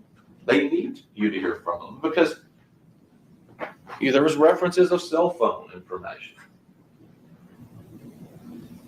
That cell phone information isn't going to be able to pinpoint where they are or where these phones are. That area has all sorts of other locations in it. You're going to hear, you heard that car was wiped. You're going to hear that they did fingerprint analysis on the car. Cornelius Smith's prints are on the car. Another individual named Kristen Gardner on the car. Another gentleman named Trayon Ingram on the car. You know whose fingerprints aren't on the car? Justin Johnson. Ask y'all this: what the hell did Cornelius do when he wiped the And if car it was down? wiped Because and then everybody's moved and fingerprints were wiped, still on as the the car. state suggests, then how are their prints on? You're going to hear that they did touch DNA, right? So lucky. It's not 1981 anymore. We got touch DNA now. Forensics has come a long way. Crime scene unit went into this car and did several swipes for touch DNA. They don't have anything saying Justin Johnson's DNA.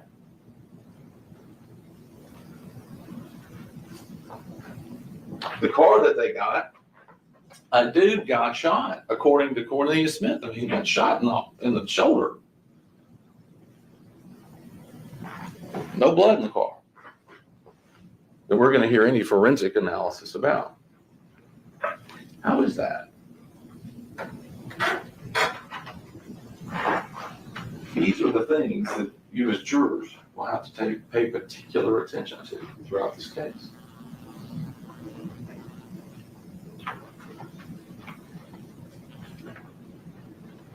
The shame of it is that people like Govan and Cornelius Smith are going to get an opportunity to come and lie to you to your face. That's the shame. And they would. The judge instructed you earlier some of the things to be mindful of on credibility. So they appeared particularly honest. And then there becomes one really important.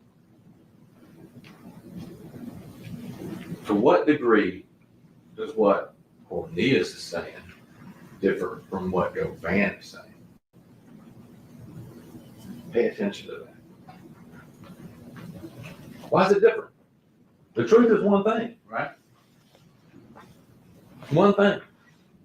And I'm not talking about inconsequential facts. I'm talking about this was a horrible thing that happened to Adolf Short and his family. It wasn't just every day. So why are they telling different stories? So we talked about this in Board Iverson, the idea of keeping an open mind. I'm going to ask you again to do that, to hold any judgment or consideration on that issue until you've heard everything. And remember, I completely agree. This isn't business this week. This is justice. And as we talked about in Board Iron, your job is to mete out justice in this case. Absolutely. A life was lost. Absolutely.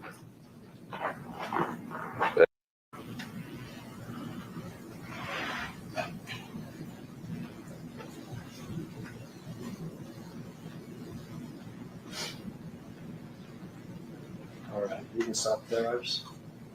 Are you familiar with this car? Yes, sir. Whose car is that? Young dog. It's one of those new Corvettes. Yes, sir. I see that it has either a paint job or a wrap or something on it. Is that right? Yes, sir. Tell me about that. It's just, he wrapped a lot of his cars Okay. camouflage. Okay. So it's like a white and blue sort of camouflage pattern. No, it's more like white and green. Okay. That's his brother. Is his brother's name Marcus? Yes, sir. Do you know Marcus? Yes, sir. Has this event had a significant impact on Marcus? Yes, sir. Did Marcus sometimes help with DOF security? Yes, sir.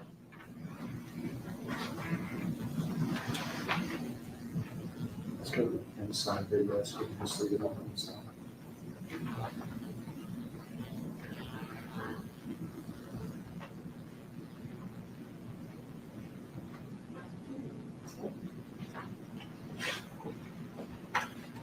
Is that the car arriving? Yes, sir. Do you know where they were arriving from? No, sir, I don't.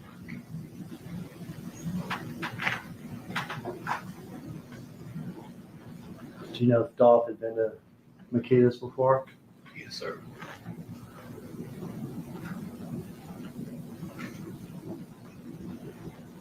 Had you ever been there with him? No, sir. Had you ever even tried the cookies there? No, sir. He ever talked to you about the cookies? Yes, sir.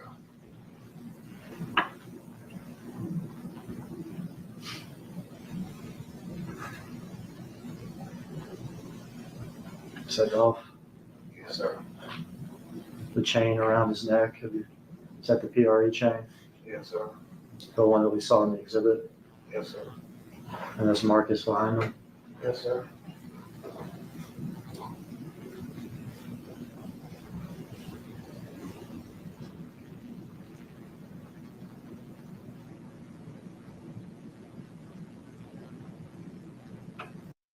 If you notice, Marcus walked up to the counter like he was getting ready to order some cookies also.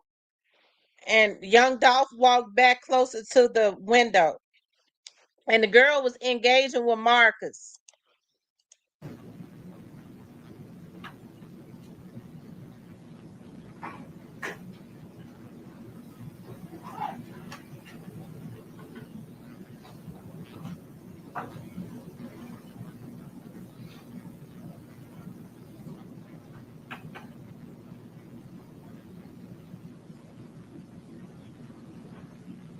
That's good. Happens quick. Yes, sir.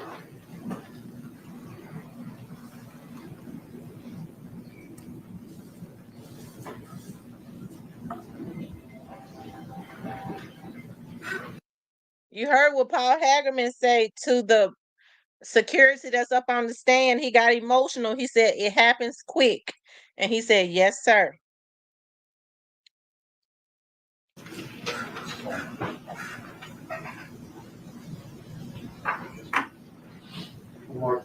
Last few Marcus exhibits later on in the trial.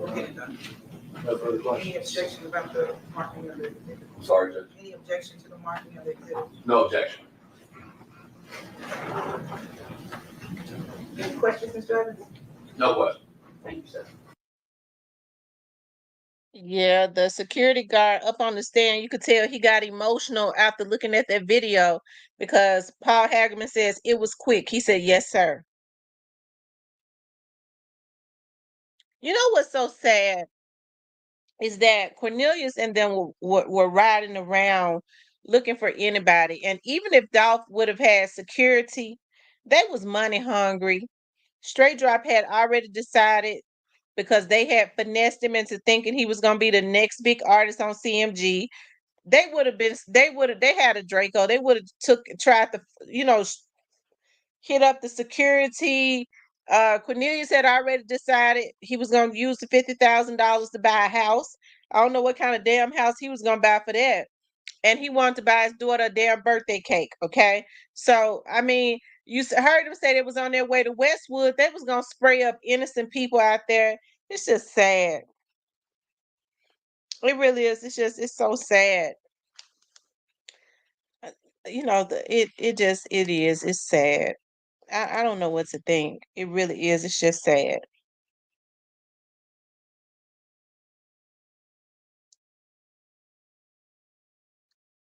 I was looking for Cornelius Smith. I guess I have to get it from my own page.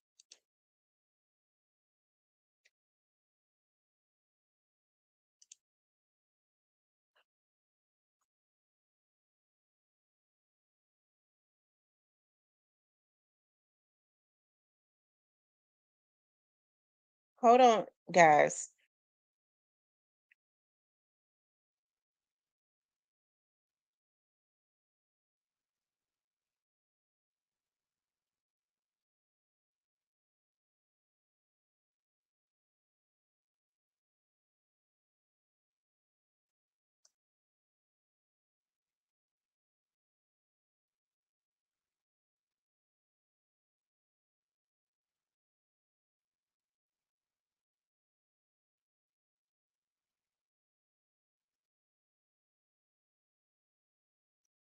I don't see it because it's choppy on mine.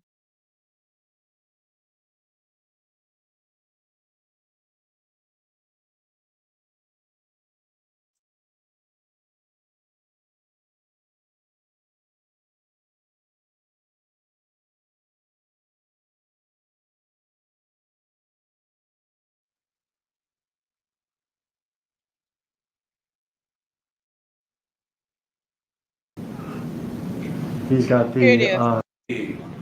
Yeah, and then y'all are gonna get on the expressway. yeah, we finna get on the square on Airways. Okay, but when in the car?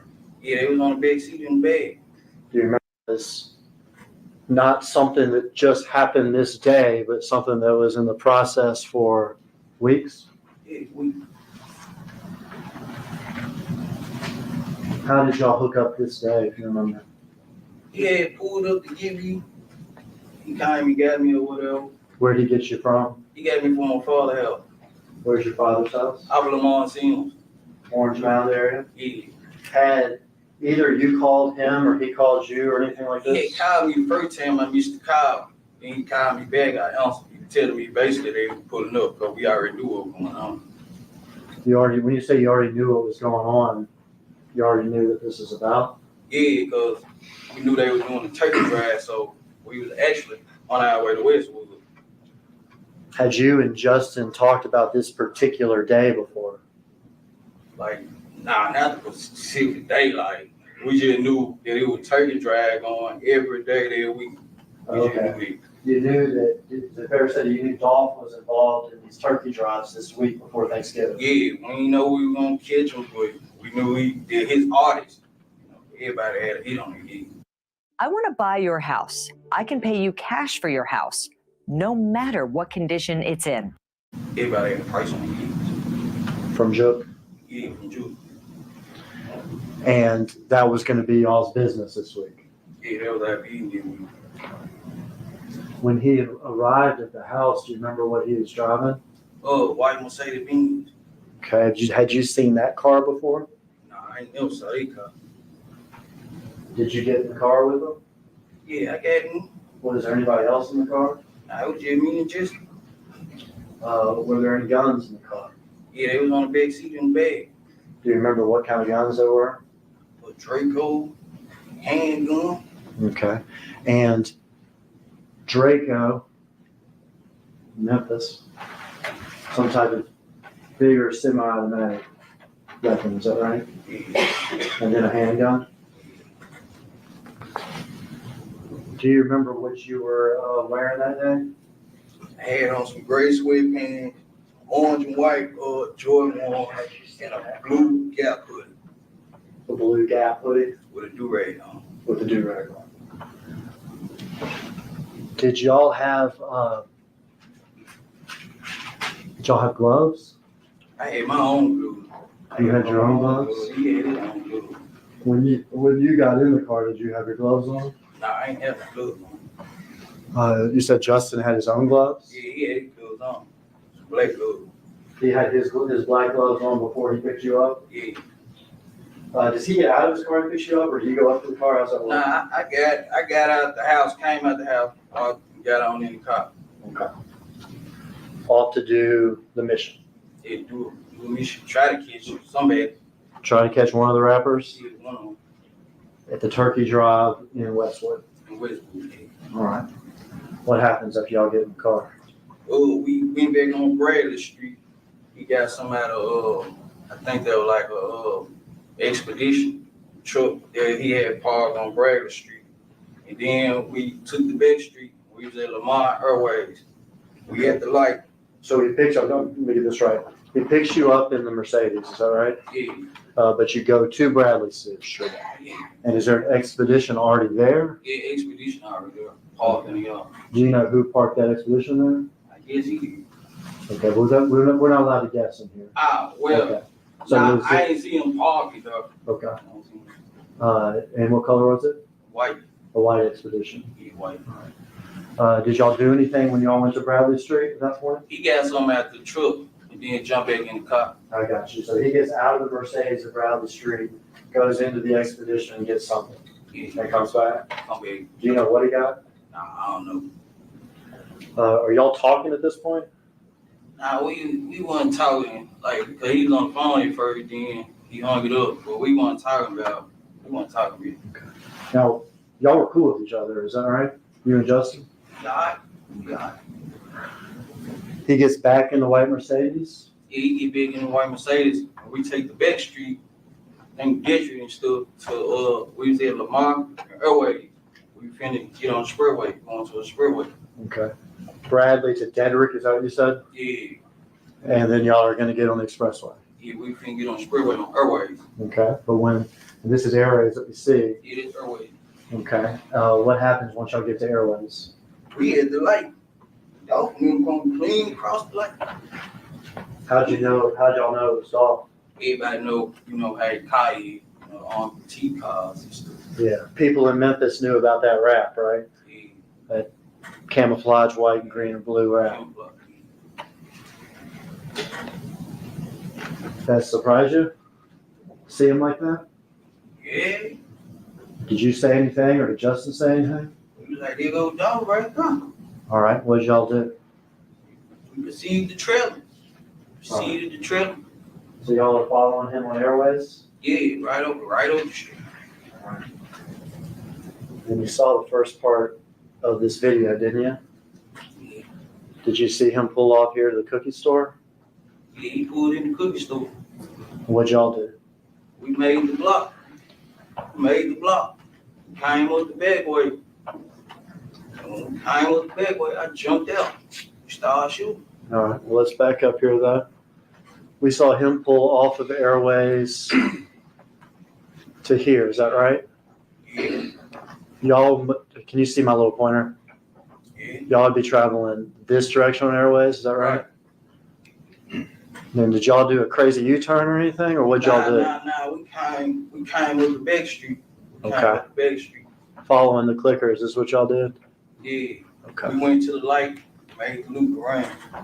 Did you see him get out of his car like this? Nah, I ain't seen him get out the car. Okay.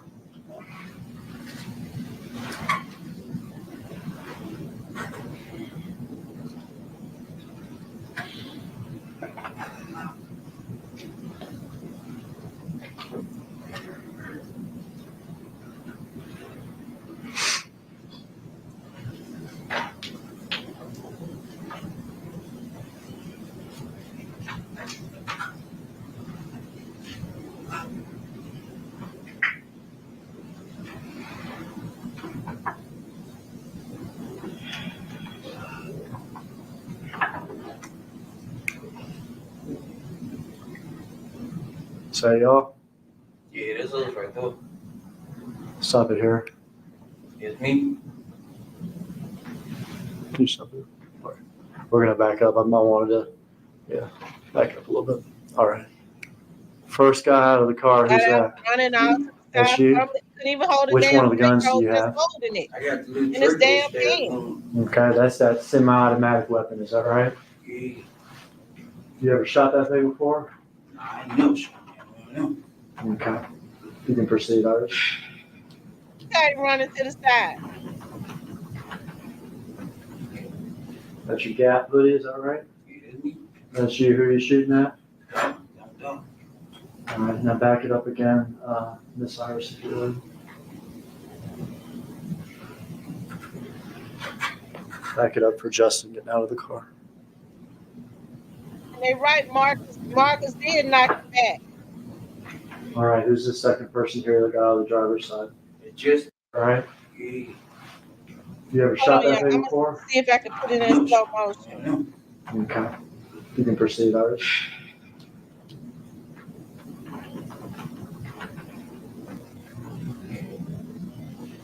That's your Gap hoodies, all right? Yeah, that's me. That's you, who are you shooting at?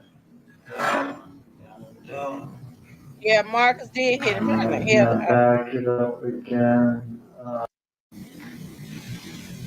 Do something. We're gonna back up. I wanted to. Yeah. Tell you something. He lucky Marcus didn't hit him in the head because you could see bullets flying out of the You could see bullets flying out of the damn cookie shop because Marcus was shooting. One looked like he went just clean right over Cornelius' head. He lucky he didn't hit him in the head.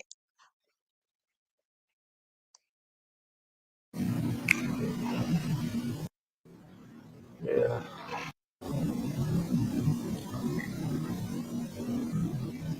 Say, y'all.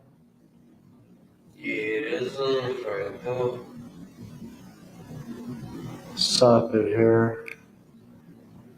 It's me. You stop it. All right.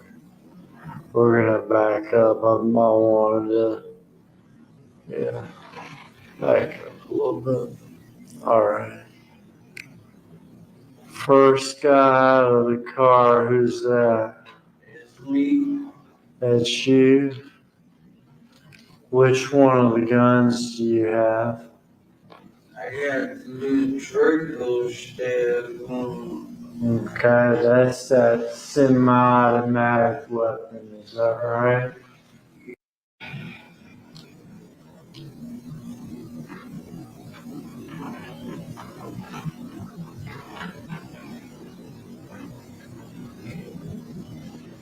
That's your gap hoodie, is that right? It's me. That's you, who are you shooting at? Dog. Alright, now back it up. Y'all see when Marcus hit him and knocked him back?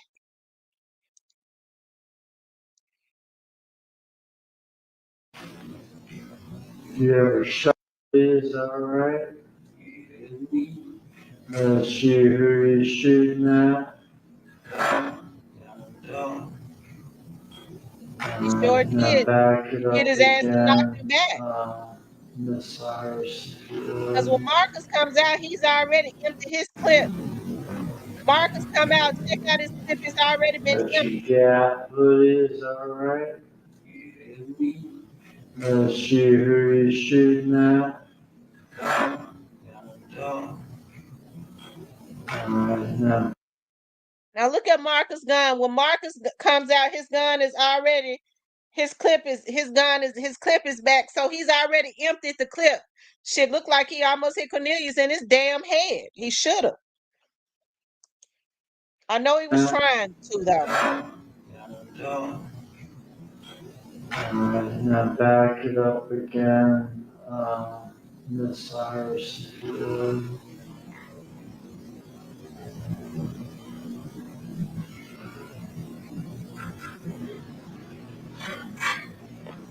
Back it up for Justin getting out of the car.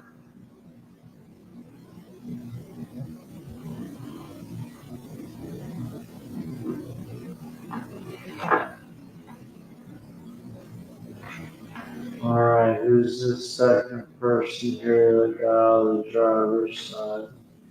Just He's got the smaller handgun, is that right? yeah, bad baseball hat, bad pro baseball hat. You're firing this crazy thing. What you see? What are you feeling? I want to feel nothing at the time, but I ain't gonna even let it. I ain't want to feel nothing at the time. I was just, trying to get some money. Trying to get some money? Bet you probably would have wasted on oxycodone and ecstasy. Trying to do something. You shot that gun a bunch? Right in there? Right then and there. Yeah, I can tell you how many times I shot. I went. Aiming for Dolph. I ain't know.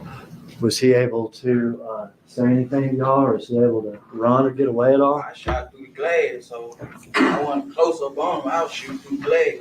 Okay. I saw him standing by the window. I just got out and started shooting. All right. Proceed till Justin shoots. There with the handgun. Who's that? Just All right. You proceed. All right, you stop right here. This is Dolph's brother, Marcus. Did you know that he shot back at y'all? I ain't noticed until we pulled out. There was a bullet hole in my side window. And I told Jesse, I'm like, man, I'm hit. He was like, I'm hit too. So I see I'm hit right on my leg. Cornelius lying about that. I see a 'Cause bullet hole in my I think sweater. he did shoot at young Dolph's brother because that's what he told So one of the jail he guards. driving out. He was saying He tried to lie and I'm say he talking wasn't to him, shooting at making sure Dolph. we on He Rick. was shooting at Making young sure Dolph's he's straight. brother. I'm like, you all right? He's like, yeah, I'm straight. I'm straight. But the bullet head went in my arm. It was a bullet in my back. I'm gonna back up. You and Justin here Sure told are him it running was a to the bullet white in his back. Mercedes, is that right? All right. You get in what side of the car? I get on the passenger side. And Justin gets back in the driver's side? Yeah, he get back on the driver's side. Y'all get in the car. You can watch the rest of the video here. Did y'all see Marcus getting a second gun from his car? Now, but when we pull, Is that right? all right, You get in what side of the car? I get on the passenger side. And Justin gets back in the driver's side? Yeah, he get back on the driver's side. Y'all get in the car. You can, as y'all are leaving. Now, passenger side. And Justin gets back in the driver's side. Yeah, he get back on the driver's side. Y'all get in the car. You can watch the rest of the video here.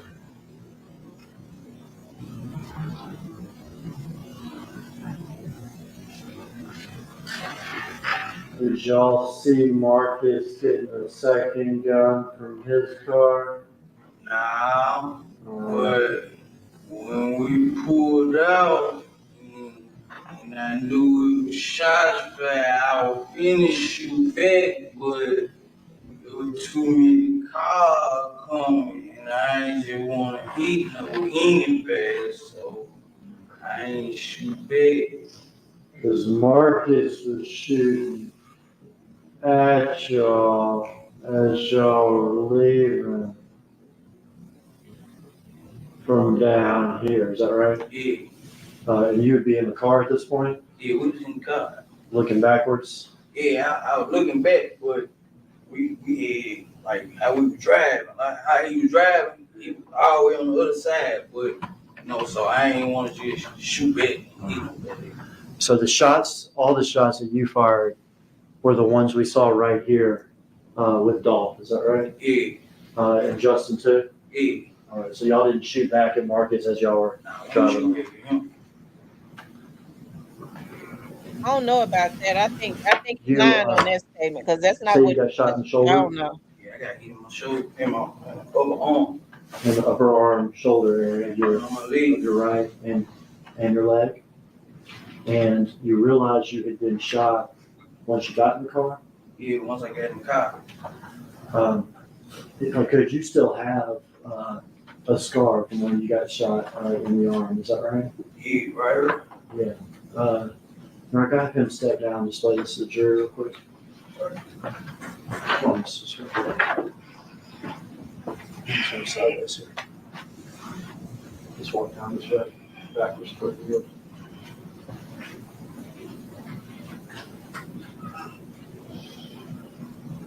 Thank you, Mr.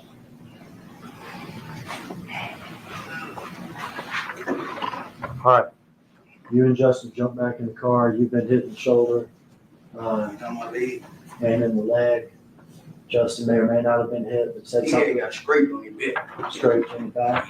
One of All them right, what bullets now? went right over Cornelius' Oh, damn head they with gonna Marcus Bradley was shooting. He Street. Did lucky. y'all go to It Bradley didn't hit him Street in the slow damn or fast? forehead. Nah, we gonna back fast. Okay, fast. We gonna go fast. We gonna try to get caught. So he Okay. gave me the keys to the expedition. So He he gave you- hauled the beans. Who gave you the keys to the Justin expedition? gave me the keys to the expedition. Okay. So I moved the truck out the way, and he pulled the beans in the yard. So the expedition, was it parked in the driveway of Bradley? Yeah, we parked in the driveway. And he gives you the keys to the expedition? Yeah. You get inside to move it, and then where does he put the Mercedes? He put it like right there, where the expedition in the front yard. Okay, so the front driveway area of Bradley, is that right? Right. What do you do next? We jumped in the expedition. We was on our way to the gas station. We FaceTime Juke, let them know that was our work. Who FaceTime Jook? Justin had FaceTime Juke, spelling out dog. You know what I'm saying? Let them know that we did it. And let's back that up. You say, let him know it was y'all's work. Right. You said somebody spelled out dog. Who spelled out dog? Justin spelled out dog. When you say spelled out dog, what do you mean? Right there. Sign language. With Jailhouse sign language. Like this would be an O?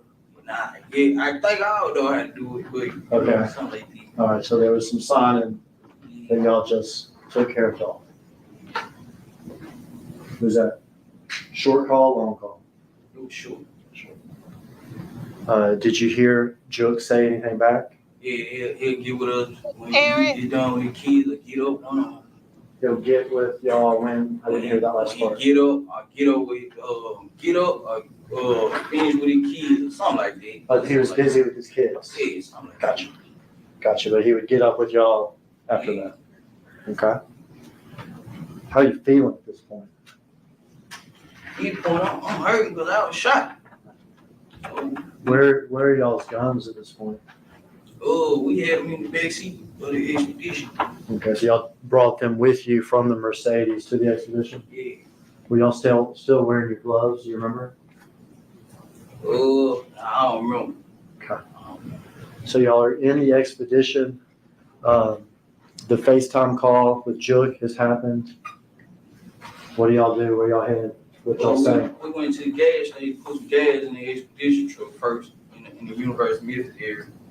Then he was trying to find, Justin was trying to find somebody at the house we could go, so, we could get cleaned up or whatnot. All right. You needed some medical attention or something. Yeah, he had called one of his partners, Justin had called one of his partners to bring me a wound kick, bring us a wound kick or whatever. Do you know who he called? I don't know what he called. Do you have your phone with you during this? Nah, my phone, I had left my phone in the bin, in the Mercedes bin. All right, so when you got in the bins from your house, did you have your phone with you? Yeah, I had my phone, I put it in the glove department. Okay. When you got out to shoot dog like we saw, did you have your phone with you? Nah, it was in the glove department of the bin. Okay. Had you put it in the glove department so that it wouldn't be on you? Yeah, I put it in.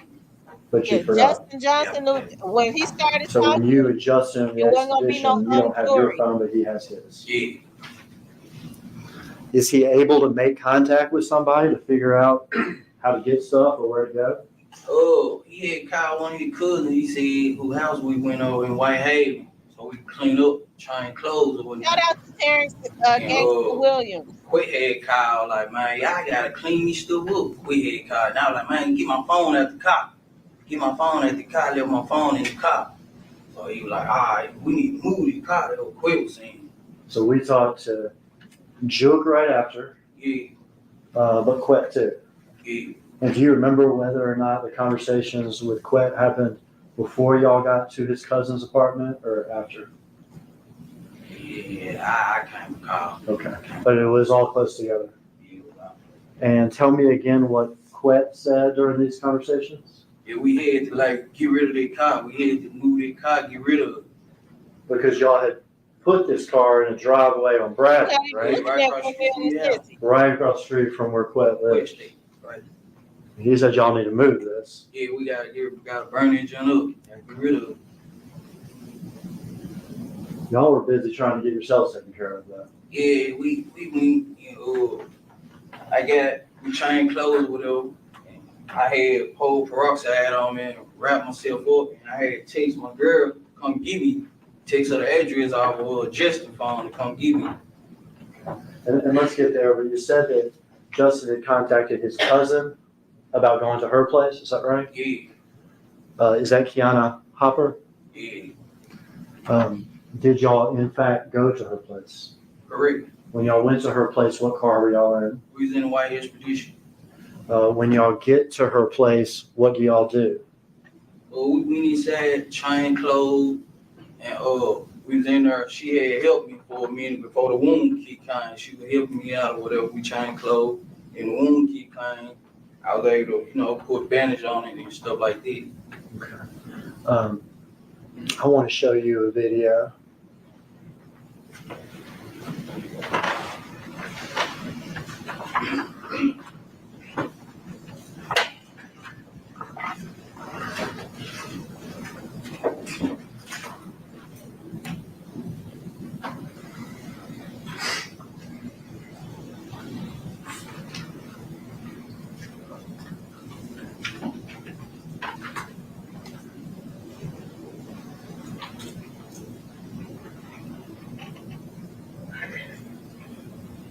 See that person there? Yeah.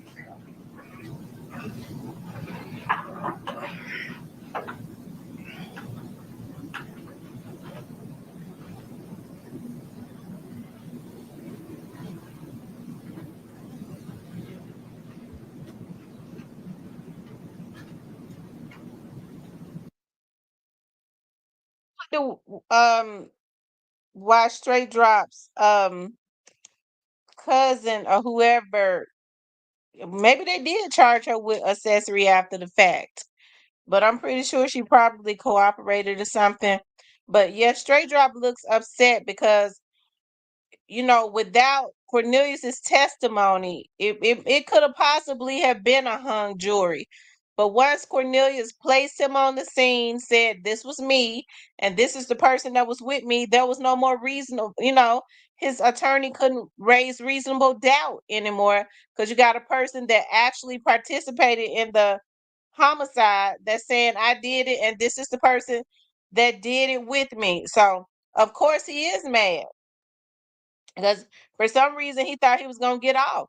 If Orange Mound Quet had gotten on the stand, if Hernandez Govan would have gotten on the stand, I'm glad that he didn't.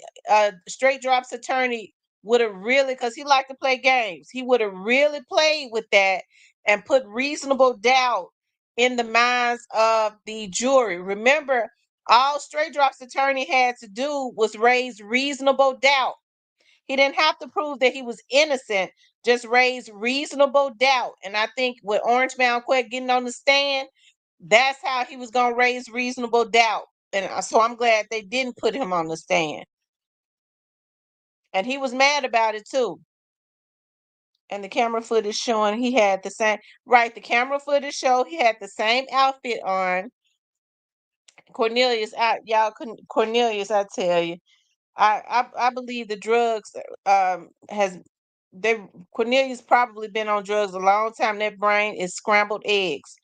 You hear how he just talking. We call Juke. It's almost like he's being boastful. We wanted Juke to know that was our work.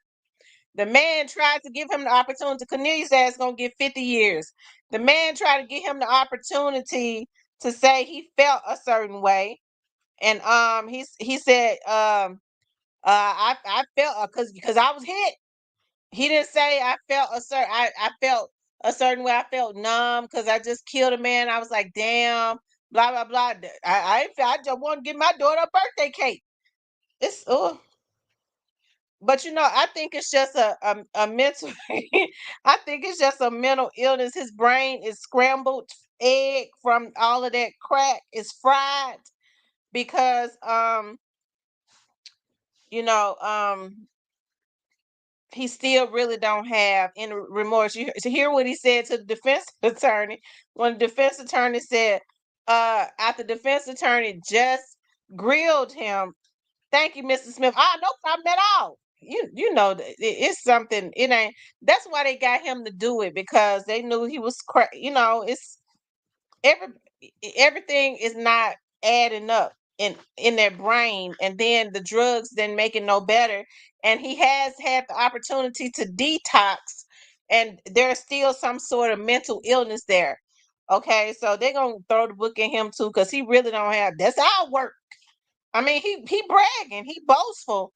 The man, I'm glad that he came clean, but the man basically said he wanted the $50,000 minus 10,000, 40,000. You know something wrong with a person if he think he gonna take $40,000 from killing a man and go buy a house. I don't even know a shack that you can buy for 40,000. I don't. Okay, but that's anyways, hey. But I mean, he did the right thing. He did the right thing. They killed a man. You do the right thing. You go do your time, and he gonna, as my grandmother used to say, he gonna get a whole heap of it. He gonna get a whole heap of it. So, hey, like I said, it's crazy. They kill a man for $800. Listen, a lot of people now. I believe that there are some inconsistencies. Well, probably was lying because the person that he was talking to that was telling me what he said Cornelius. Remember, I said they said he said the person told me Cornelius said he had been shot. I said, well, if he was shot, were you all taking him to medical? Did he ever have any surgeries? He said, no. He said he went to some hood doctor. I said, oh, okay. I said, I don't believe that, but you hear he got on there and say that he had been shot. So, like I said, it ain't no remorse, and that's crazy. They take a man out for $800. $800. You take out a multi-millionaire for $800. Then they want to screw him again. So they screwed him. They gave him $800, and he kind of returned the favor to Straight Drop and Orange Mound Quet and screwed them over, right? But Orange Mound Quet don't seem to be bothered at this point. Catalea says he told us his pillow talk with girl about that, Miss T. One in the house. Remember? Yeah, he told a girl that he was gonna go, and he said, I knew I was gonna get 40,000. It was see, he said he knew that there was a ticket on all the PRE's head. So I wouldn't be surprised if they had not decided they were gonna try to kill everybody. Cause see, if they had not taken out Dolph first, it may not have been as it may not have been as big as it is if they started taking out all his artists around him. But it would have been bad either way. And I'm talking about as far as the media, right? But they hit up Young Dolph first, and because it was such a media frenzy, whatever they thought they was gonna get, I mean, it put them to flee. Even the people that paid them, because the media and the vlogs took such an interest in it, it kind of made them retreat. Because remember, I told you now, I was told that, they still, I guess they didn't think that it was gonna get this big. They still, had a ticket on Key Glock's head. And they was determined. They was determined in the very beginning that they was gonna get him. Okay, so send a damn fool out to get him. So, like I said, it's really sad, that these young men have messed their lives up. No amount of money would have ever been enough to mess your life up. You think about Young Dolph, a multimillionaire. Young Dolph got guys around him that got money. So when you go and you take out somebody like Young Dolph, you start talking about taking out his artist, you put your self in danger and your family. Them dudes got money to retaliate. If they wanted to, they could send them hits right back. And your family and stuff could be right in the midst of that stuff. And that's what these young dudes don't think about. But you know what's so sad? It's still people out there on the street that's got the same mentality as Cornelius, that's got the same mentality as Cornelius, right? That feels that's ready to go and take somebody down for 20, 30, $40,000. It's really just sad. It really is. So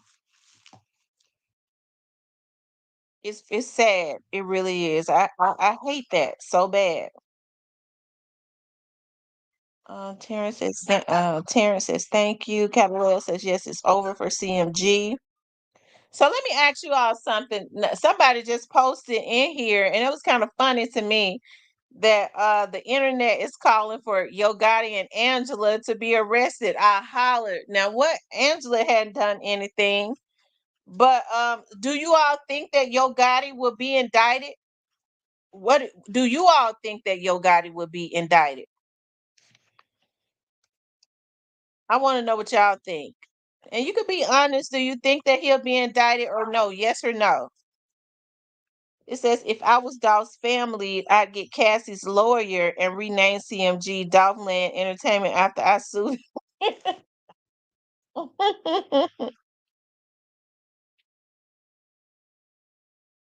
Detroit's Cam says yes. T Money says I hope so. Catalina says at some point I think he will. I don't know. I just saw the way that they was wording it. They made sure that they let the jury know, or they put into the atmosphere that Big Juke was the second head in charge. He was the second man in charge on CMG. The way that he put that in my, it just kind of made me feel like he wanted it to be known that there is a first man in charge. There's somebody over CMG.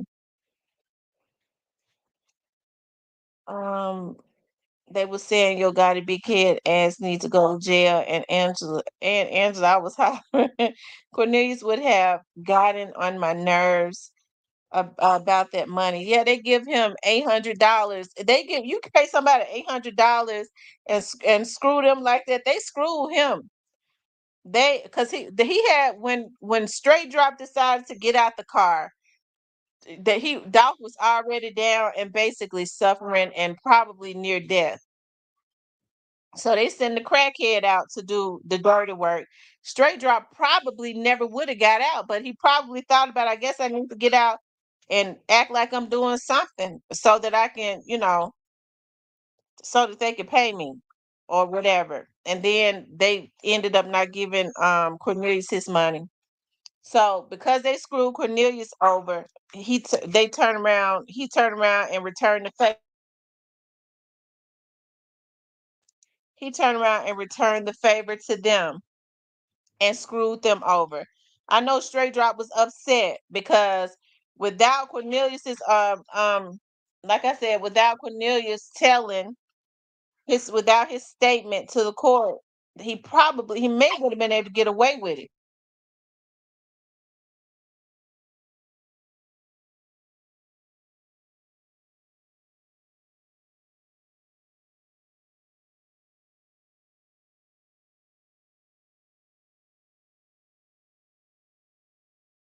What's up, Alabama hitter?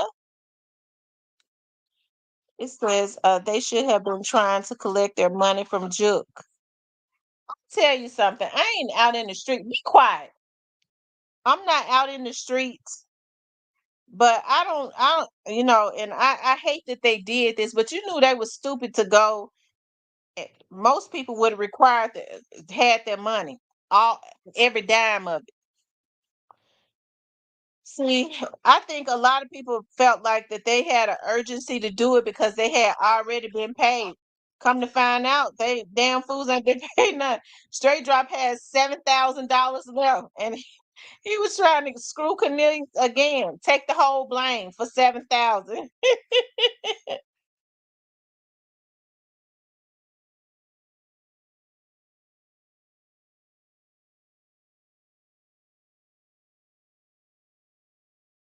Thank you, Alabama hitter. I appreciate that.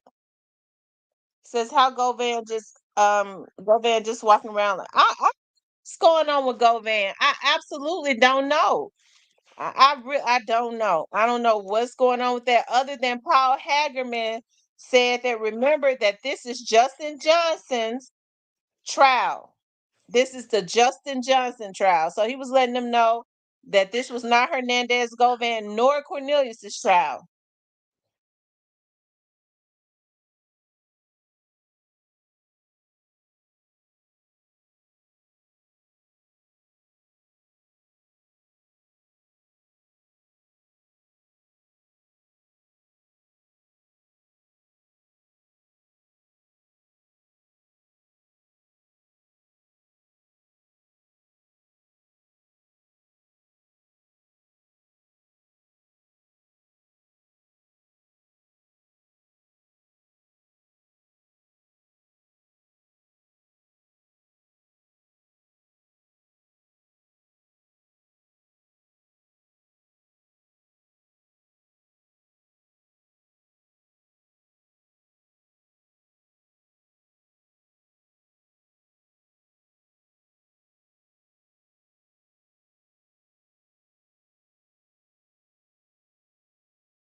Okay, y'all, I'm back. Miss D says, quit the police shit. Cornelius pretty much said that. Yeah, Cornelius did. Cornelius said, I went ahead and told because Hernandez Govan had already told. Now that's what Cornelius said. So I guess he figured since he told it, I may as well go and just tell my side of the story. So, and it seemed like to me Cornelius implicated him more, probably, you know, let it be known that he had a bigger role in it than probably what he had said. So that's interesting. That's what they said. I don't know if Yo Gotti deleted his page off of Instagram. I think it's still up. I think they said that yesterday, and it was still up. It was still up. I don't know. Maybe he did it tonight, but they said it yesterday, and it was still up. He's probably not going to delete his page. He's probably trying to wait and give. He's probably trying to consulting with his lawyer. He's probably not going to say a word. Not at this point.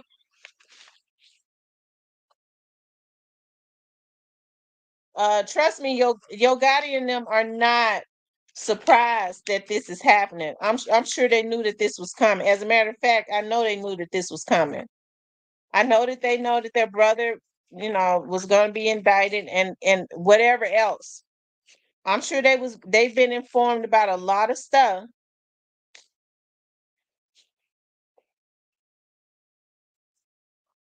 Um, I'm sure they've been, they have been informed about a lot of stuff, which is probably why you started seeing a lot of affiliates of PRE start getting indicted because some people feel like if we got to go down, we want to take some other people down with us. Lynn Smith said that's why Govan got out on bond. He's telling everything. I don't know. Maybe he is. I don't know. But hey, if those messages and stuff that people have been sharing and stuff aren't photoshopped that he's putting out, he's definitely don't seem worried. Because I think he still got the same charges and everything. I tell you. They said Gotti got Juke unalive to save his own ass. I mean, that's what people are saying. I don't know. I get to thinking about what Juke said. Whoever it was somebody that he knew. He says rather than face me, you'd rather snake me. So whoever it was, Juke knew he was getting ready to be indicted. Whoever it was, he felt like snaked him. Was trying to snake him. He said we put snakes on plates and eat great. So he was letting them know we're gonna serve you. We're gonna have you for dinner, which means that's your ass, right? So whoever it was, he told him you rather than face me, you snaking me, and we're gonna have your ass for dinner. Okay? So I wonder who that was. Who was trying to snake him. Um he brought Angela $500,000 in jewelry last week for her birthday. Mm, mm, mm.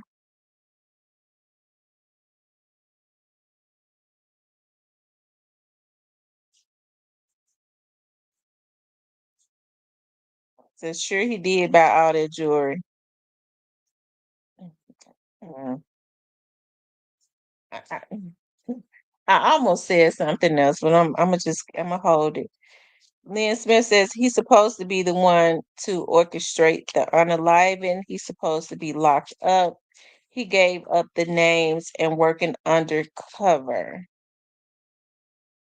Mm, mm, mm.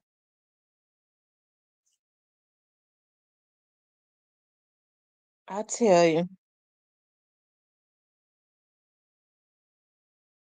Well, Miss T, did you get my email? No, I didn't get it. I'm gonna look at it though. Y'all have to tell me to check my emails because it will be 2-3 weeks before I check them, unless you tell me, Miss T, check your emails. I sent you something.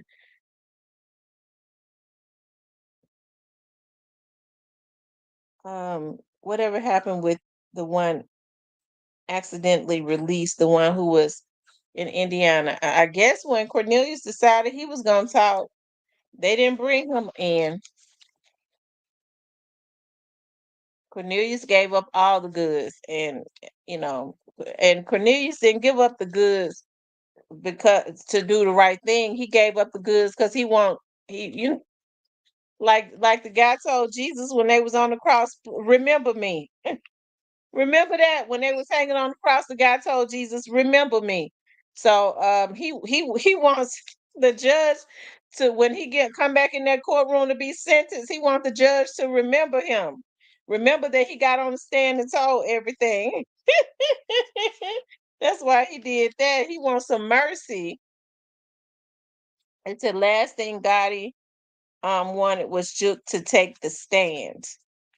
Do you all think that Juke would have actually took the stand? Juke was, he had already been in and out of jail, for all his life. So, they said he did like a 12 to 15 year situation, but any amount of time, he would have got a lot of time. He would have got a life sentence. Juke was already in his late 40s. So, even if he had gotten 20 years, that would have been a life sentence for him at his age.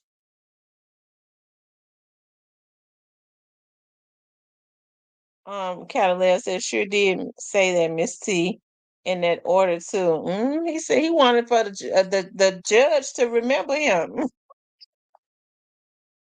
I tell you, Cornelius tried to get them to. He wanted three. See, That's how I know that something is wrong. He wanted them to give him 3 years. I don't know how he ever thought he was gonna get 3 years. I don't know how many they're gonna give him, but I know they're not gonna give him three. I sure did say that, Miss T. He only did 5 years, didn't he? I thought they said Juke did. He one of his stamps. He went to jail and did about 12 years. I could be wrong, but I'm almost sure somebody said that. But even though they said it, I don't know if it's true. 12 to 15 years. That's a long time. Yeah, for some reason they didn't want Cornbread to implicate certain people or say certain things, but Cornbread would forget and say they paid they. So I just wonder who is they. Straight Drops attorney talked about a connect in Atlanta. I wonder who that is. Who that connect was in Atlanta.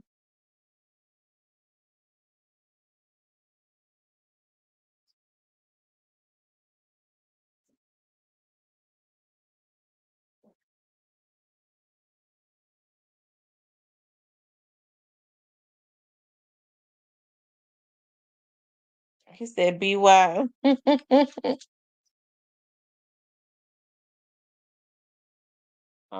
If Jamarcus is facing 6 to 12, then Corn got to do 25. That's probably how many he gonna do, 25 or 30.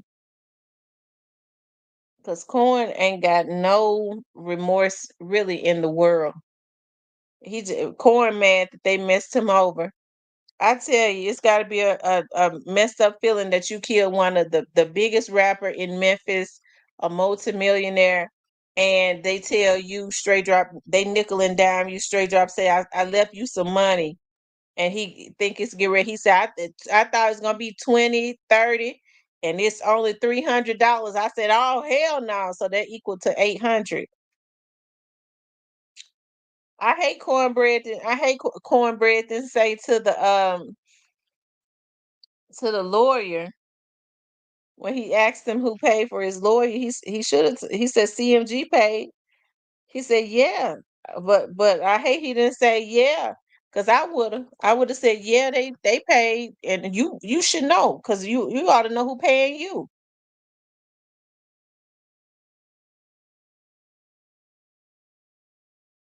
Hmm.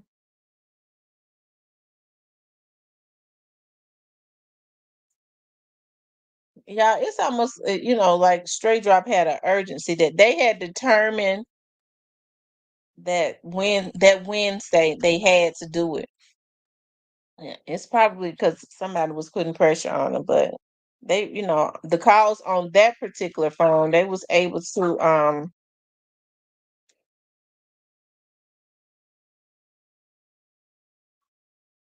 I'm sure Straight Drop had another phone because they didn't say anything about him making phone calls to CEOTs, and we know they were very close. Was it the rapper that overdosed in Memphis that was living in Atlanta? I don't know. If you're talking about Big Scar, I don't think Big Scar messed with Straight Drop like that. Um,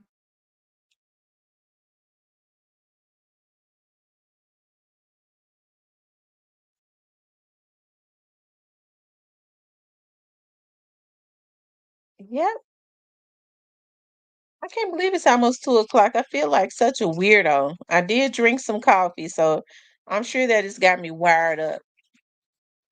But I guess what I need to say is, like I was saying earlier, we got to do better. It's a darn shame that a young man's life has been interrupted, taken from his woman, his children, his family, his sisters and his mother and father who loved him, and his artists. Just life interrupted in the midst of trying to build something because of other people having a determination that if you think you're going to be great, you're not going to live. And I know what people are going to say, well, it goes beyond that. Young Dolph was saying things about Yo Gotti. Young Dolph was not saying things about him for no reason. Everybody already knew the stuff that was happening that they was doing to him behind the scene, right? So, um, you can't just kill a man because you mad at him about a girl or because he getting more money or whatever it is. You just can't do it like that. And I hate that because Yo Gotti is talented. He's talented, and it's a lot of talent. It is a lot of talent in Memphis, right? And I would be, lying if I said that people didn't like Yo Gotti's sound because the Memphians definitely supported him, right? And so for him to go and take out another millionaire, as I say, everybody have their time. That's why you have to maximize the spotlight when you have it. And then once it starts to dim, it usually starts to shine bright on somebody else. You have to let people have their time. And it's just unfortunate that it was so many emotions and stuff. They had no business killing him for nothing, he said, because it was always a reaction to what they was doing behind the scenes. So that's what's so sad about it. It is. That's what's so sad. That's it. Yeah, everything went through Govan. Yeah, everything according to Cornelius, everything went through Govan. Anyway, y'all, I've been on here with y'all almost 3 hours. I've gotten even with the coffee, I've gotten sleepy. So it's time to go ahead and just lay it down. But I appreciate you all getting on here with me tonight, as always, hanging out with me. I think everybody the excitement of the verdicts. I do want to play that one more time, y'all. Because this right here has to be a lesson to these young men that are out here um taking money for hits.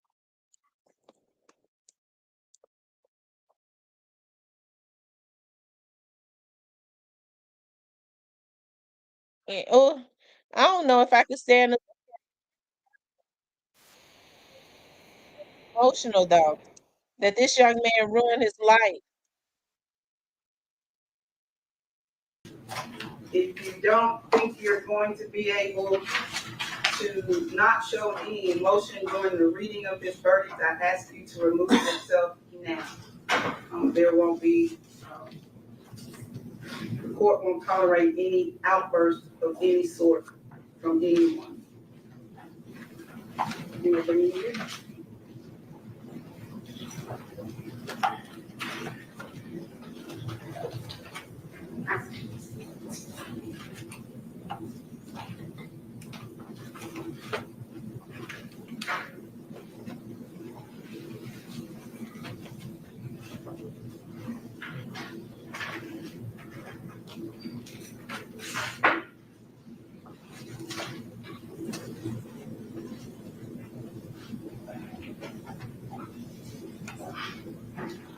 Ready, Your Honor? Yes. Jury is now entering into the courtroom.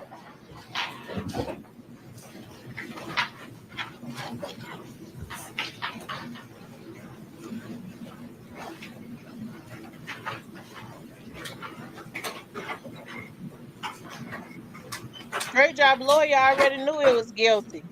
Look at it. He already knew. Ladies and gentlemen of the jury, have you reached a verdict? Yeah, Your Honor. Four person, if you would stand and read your verdict, please. We, the jury, find the defendant guilty of conspiracy to commit first-degree murder as charged in count 1 of the indictment. We, the jury, find the defendant guilty of first-degree murder as charged in count 2 of the indictment. And we, the jury, find the defendant guilty of convicted felon in possession of a firearm as charged in count 3 of the indictment. Thank you. Juror number 1, is that your verdict? Juror number 34, is that your verdict? Yes. Juror number 35, is that your verdict? Yes. Juror number 11, is that your verdict? Yes. Juror number 14, is that your verdict? Yes, ma'am. Juror number 17, is that your verdict? Yes, sir. Juror number 27, is that your verdict? It is, Your Honor. Juror number 33, is that your verdict? Yes. Juror number 25, is that your verdict? Yes. Juror number 44, is that your verdict? Yes. Juror number 23, is that your verdict? Yes, ma'am. Juror number 28, is that your verdict? Yes, ma'am. Thank you. Ladies and gentlemen, I want to thank you again for your time and attention to this matter this week. Our system of self-government would not work without your service and sacrifice that you made.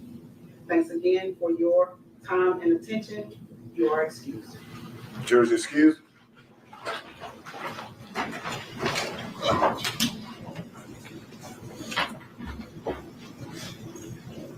Look at him. He constantly doing his mouth like that, trying to keep from crying.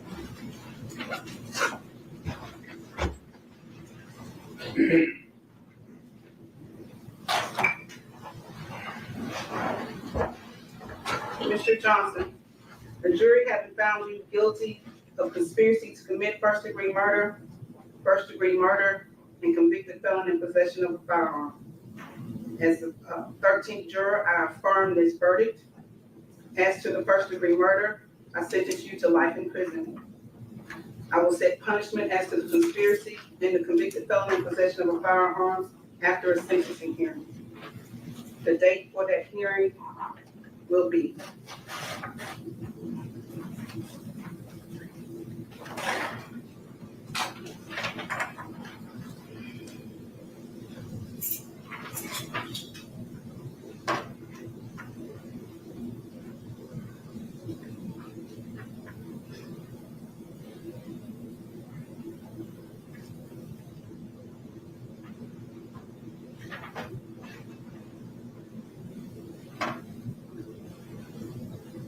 November 1st? Yes, Your Honor.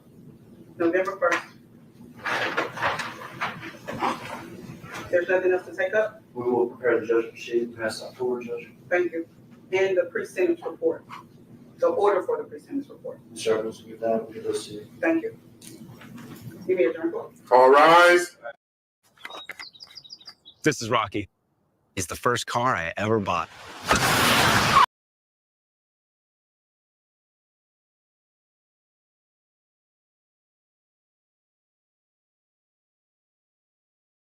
Tell y'all, it really is sad that a young man with all of that life had decided to throw his life away, but with the help of older men who finessed him and promised him that he was going to be rich and famous.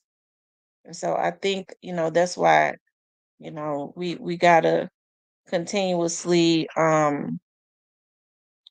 push that it's, get back to earning money the right way, and that you can't let money and fame, you can't let that rule your life, because if it rules your life, it will ruin your life. Just like this young man just ruined his life, had a bright future ahead of him, and he crashed out. But he was egged on, he was finessed, because he was never going to be the next biggest thing on CMG, because even if he was still out right now, he would still be up under investigation, and CMG would not really be messing with it. Well, if he was out right now, he would be dead probably, because the streets already knew what had happened, because they was very boastful about it, right? And so, you know, you would think that this would be an example for other young men to see what happened to him, see how they handled him, see how they did him. And it's, what's so sad is that Straight Drop is gone, and it's somebody else with their hand in the air saying, please let me be a crash dummy. If you're going, I could do it better than him if you're going to give me some money. And their fate would be the exact same as Straight Drops. So that's why I say we all have to do better. Anyways, y'all, I'm gonna get off. I appreciate you all getting on with me tonight as always. Okay. Y'all sleep peacefully tonight. Hey, I wanna say, my heart and stuff goes out to Young Dolph's family. I'm happy, that they got the verdict that they wanted, right? Those people have endured a whole lot. Be quiet. Those people have endured a whole lot, with people accusing them for views and all of that. And so, hey, not knowing what's going to happen, watching the people that were affiliates and participated in this taunt them, kind of troll, basically having other people to troll because they wanted for people to know that they had did this to this young man, that they took down a mogul. For all of these other dudes that think that it's cool, that he told him to shut up, and he didn't shut up, so he killed him. Hey, it's a lot of people getting ready to lose. Okay, so I hope that they're paying very close attention to this. Okay, but anyways, you guys, I want you guys to please like, share, and subscribe. And I just want to say this before I get off. I hope that there can be peace in the city, right? I know when blood is lost, there's never a way for there to be a truce. Okay. Because the Young Dolph's artists loved him. So they would never want to have a truce, but I hope at some point that there can be some peace where they could coexist, like walk past each other. They don't have to speak without pulling their weapons and stuff out. I pray that these young men get stronger in their mind, whereas they're not allowing people to lure them with promises and promises of fame and money, right? Because that karma gonna slow walk you back down sooner or later. Okay. Anyways, you guys, I want you guys to please like, share, and subscribe. If you would like to support the channel, you can support the channel via Cash App. Y'all sleep peacefully tonight. I love you guys. I'll speak with you later.